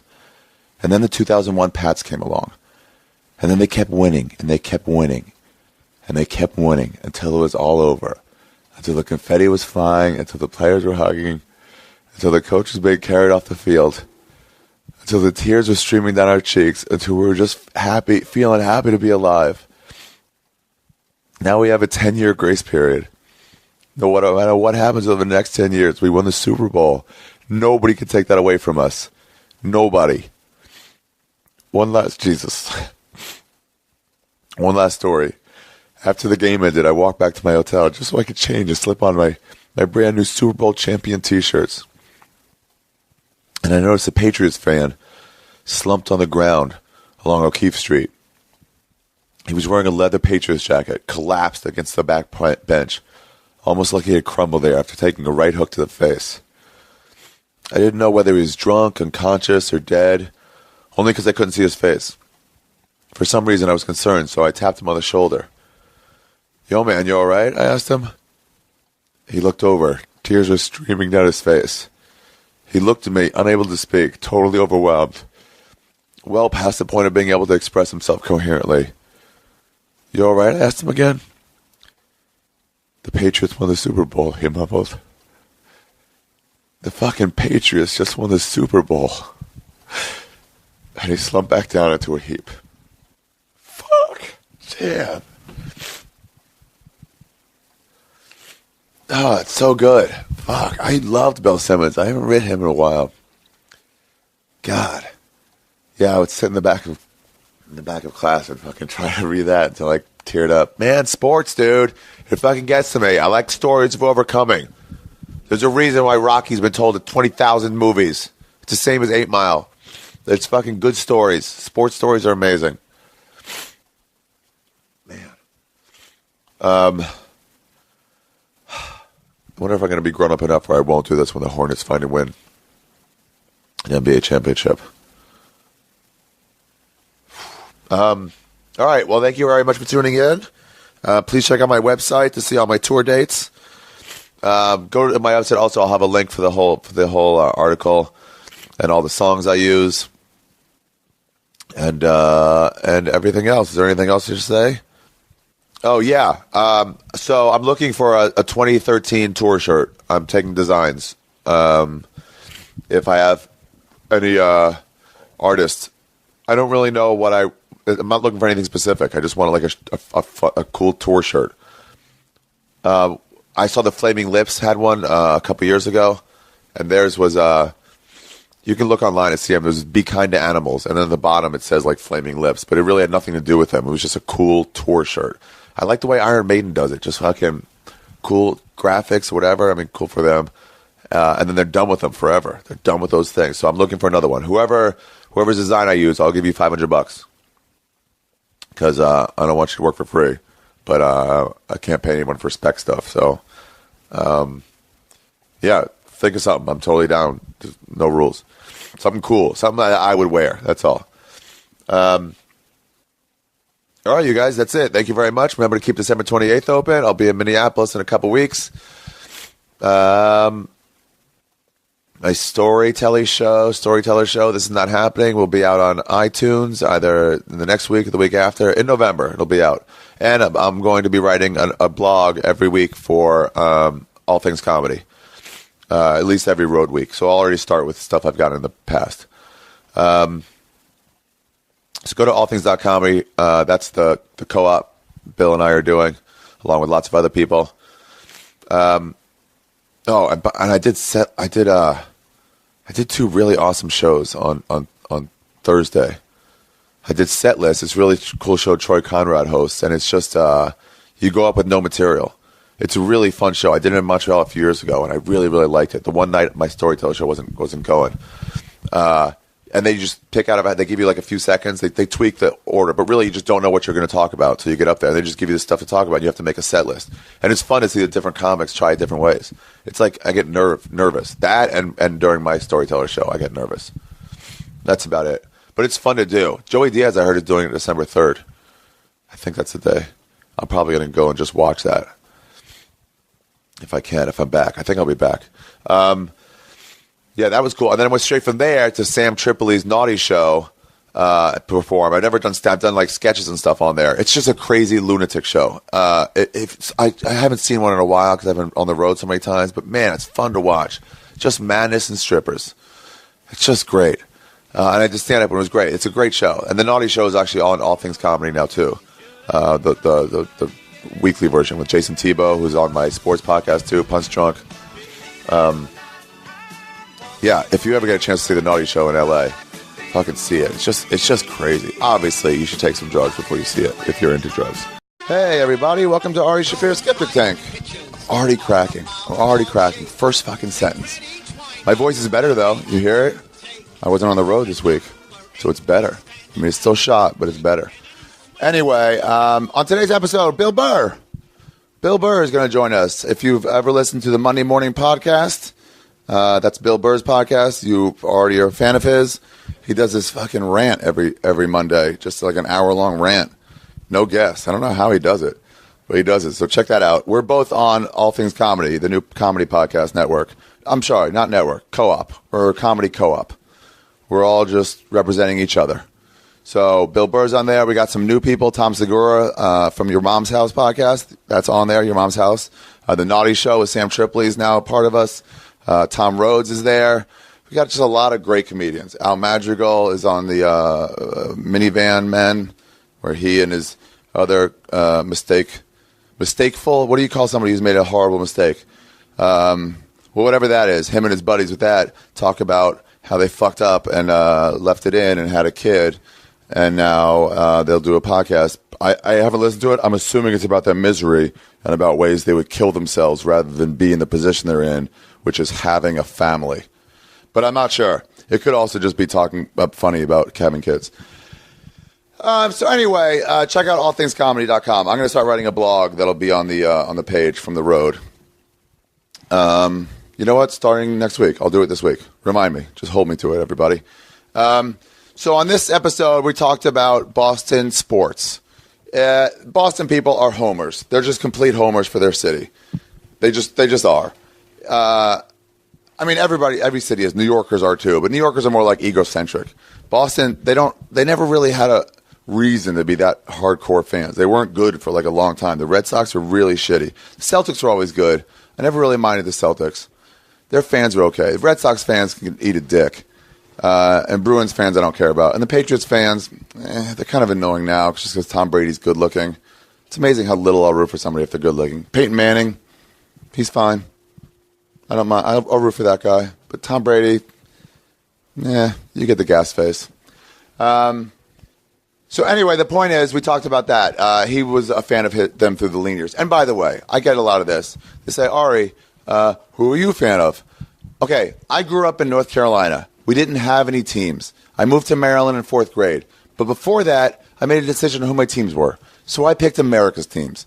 So I'm a fan of the Hornets, who started in Charlotte and then moved from there. And I followed them to New Orleans, too. The New Orleans Hornets, a good team of mine. I didn't get into hockey till after I came to the Maryland area, so I'm a Caps fan. And then I'm also a fan of the Yankees and the Cowboys. And everyone's like, bandwagon fan. Bandwagon fan. Fuck you. No, I'm not. I've been a fan of those teams for the last 25 years. What bandwagon fan? I was a fan of the Dallas Cowboys when they went 1-15 in Washington, D.C., okay, where they lost to the Redskins. That was the only team they beat, by the way. We outscored you by 3 points in one game, and you outscored us by 2 in another. So officially, we outscored you that year. So don't say I'm a bandwagon fan. Not to mention, they're like, oh, well, now with the championships. What championships? They've won one playoff game in the last 16 years. They're not a good team anymore. They're a shitty, overrated team. And that's who I'm a fan of. But don't question the fact that I fucking watch the games and care. Who the fuck are you? Because you were born in that city, so you have a better right to fucking root for them? I don't question why you're with your fucking girlfriend. Oh, she's pretty. You're not pretty. You're an ugly person. You shouldn't be with your girlfriend. She's not from your hometown. Just root for whoever the fuck you want to root for. I was a Yankee fan in the bad years with Mattingly, when they were fucking never competed for a fucking title and never won a pennant. Anyway, the point is I'll root for whoever I want. And the Lakers suck. That's who I'm a fan of too. Fuck the Lakers. Let me just say this. So Bill Burr comes on to talk about, I can't wait till the Hornets. I can't wait till the Hornets are good. In 2014 or 2015, when this young team fucking starts getting better, and everybody's going to be like, why are you a Hornets fan? I'm going to be like, I was rooting for them from day one. When we had a 2 fucking game streak, I called it a streak. And then I know what they're going to say. I know they're going to say it. I can't wait. No, I can't. I don't want to hear it. Anyway, so Bill Burr comes to join us to talk about being a Boston sports fan. So we'll hear what that's like. Bill is one of the best comics in the country, you guys. He's one of the reasons I've been able to record to write a new hour this year. This thing he told Tom Segura once, that an hour a year, that's just 5 minutes a month. And it embarrassed every comic I've repeated it to. And it embarrassed me when Tom Segura told me that. And yeah, so I did it. So I set time to do it, and I fucking did it. I wrote about what is interested in me, and I did a new hour. And I'm going to be recording it. Dun, dun, dun, dun, dun, dun. Announcement, delayed till next week. The venue is not locked up yet. So I'm just going to tell you this. It's going to probably be December 28th. Somewhere in or around New York City. If you came to see me when I was there a couple weeks ago, maybe you shouldn't come again. But you should tell other people to go, because it will be amazing, and I'll have a good time. Yeah, December 28th. Save the date. If you're going to visit home for the holidays, visit home and then come back on the 27th, because the 28th might be the day that I record my special. This one's on video. So, yeah, save the date if you're in that area. Or if you want to go take a visit, start making trips right now for December 28th. That's the only announcement. My storyteller show this month is canceled. So if you're planning on going out Tuesday, don't fucking go. It's not going to be. But December 18th, that one is going to be on. We're going to do stories of the holidays, December 18th, the holidays. Somebody sent me a picture. Naked picture. Sort of. What am I saying now? I got sidetracked. God damn it, fucking women. By the way, it's just never gotten easier to deal with women in any sort of way. You guys, I'm sending everything out on Tuesday, so you'll get stuff this week and next. So, happy Thanksgiving. And I'm also going to have two things. I'm also going to have the hard copy of my CD, of my album, Revenge for the Holocaust. That'll be out in the next couple of weeks. As will, I'll have probably like 50 vinyl issues, because people seem to like that. They'll be on my website. And also, my Storyteller show will be online by the end of the month, hopefully. These are the things I'm doing for you guys. I'm releasing that. It'll be called This Is Not Happening Presents. That's the name of the show. This Is Not Happening. It's a play on a French, forget it, painter. Don't worry about it. So the first one is, is it sports? Is it sports one or celebrity? If it's sport one, it's called, I did a James Worthy story. I forget if it's sports or celebrity stories. If it's a sports one, it'll be called This Is Not Happening Presents Agony of Defeat. If it's not, it'll be called This Is Not Happening Presents, I forget, celebrity stories maybe. Maybe it's just celebrity stories. But it'll be up there on iTunes, $1.99. So we'll see how those go. Maybe we'll release more of them every couple months or so. So that'll be up, and that's it. Right? What was the other thing I wanted to announce? Oh, and I'm going to start writing a blog from the road for all things comedy. You know what? It'll be up next week. Starting next week, my first blog will be up. So you guys can hold me to that on Twitter. If you want to say anything, by the way, write to contact@arishaffir.com. And I will get that, and I will probably not respond, but I will hear your feedback. I read all those things. Or write me on Twitter, one or the other, and let me know stuff. So yeah, hold me to that blog for all things comedy. I'm going to start writing it. So this week, it'll be up there next week. All right, we good? Let's start the episode. Ladies and gentlemen, without further ado, it is Ari Shaffirs Skeptic, episode 88. And by the way, in deference to Bill Burr's hatred of shipping up to Boston, or whatever that Dropkick Murphys song is that he says is super overused at Red Sox and fucking Bruins and Celtics events, probably Patriots also, I'm not going to use that song. So I am not going to be calling this episode Shipping Up to Boston or Tessie or any of those. I am going to be calling this episode, I don't know, Boston Homer. Let's do that. Let's call it Boston Homers. Ladies and gentlemen, episode 88. No, Homer. No, but does anybody understand that reference? Homer? Nah. Fuck, hold on. Oh, and by the way, the Cowboys are back in it. I know they pulled out that game against the Browns, but they're back in it now. Oh, God damn it. I got to say this, too. As long as this whole episode is about sports, I have a sports podcast called Punch Drunk that I do with Sam Tripoli and Jason Tebow. Look for it on iTunes, or you can watch live and call in. If you go to www.toadhopnetwork.com/live, we do it from noon to 2 every Tuesday Pacific time, 3 to 5 Eastern time. It's a good way to finish up your workday. Just watch us. It's like 20% sports and 80%, just us being degenerates. It's the kind of conversations we get into at the Comedy Store in the back. It's so fucking frustrating. Every time I try to not get into any sort of relationship, you're like evil demons, and you just get in. When I was in the door at the Comedy Store, I used to work the parking lot and the door, and I would get into fights with Andrew Dice Clay, like arguments with him, because he was trying to get me to argue. He likes to fuck with people, and then he would start fucking with me, and I would try not to lose my temper, and then eventually I'd lose my temper, and he would just smile because he got me. He got me to lose my temper, and it's the same thing fucking girls do, where I'm fine, and then you just you do something, and Anyway, I gotta get away from you guys. I gotta not have sex for just a short period, 10 years. So what am I talking about right now? Oh, I announced that. I announced my storyteller show on December 18th. I'm going to be in Minneapolis at the end of November and the beginning of December, November 28th through December 2nd. And then that's it until the end of the year. I'm at Nob Hill at the Bone. It's a San Francisco radio station. They're doing a show New Year's Eve. Nob Hill Auditorium or something like that. Nob Hill Masonic Center. I think they sacrifice children there or something.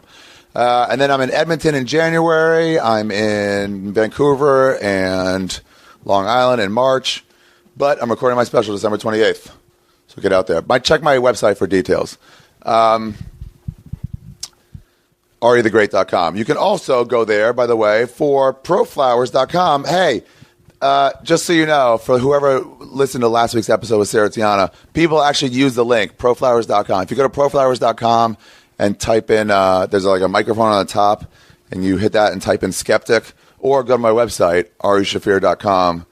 You can go through that. They have deals and stuff like 10, 20% off, and they have like flower arrangements start. I think they are like $20, like the lowest they have. So you can get a pretty good flower arrangement for $20. But people actually did it and sent flowers to Sarah Tiana at the Comedy Store, and she was so happy to get them.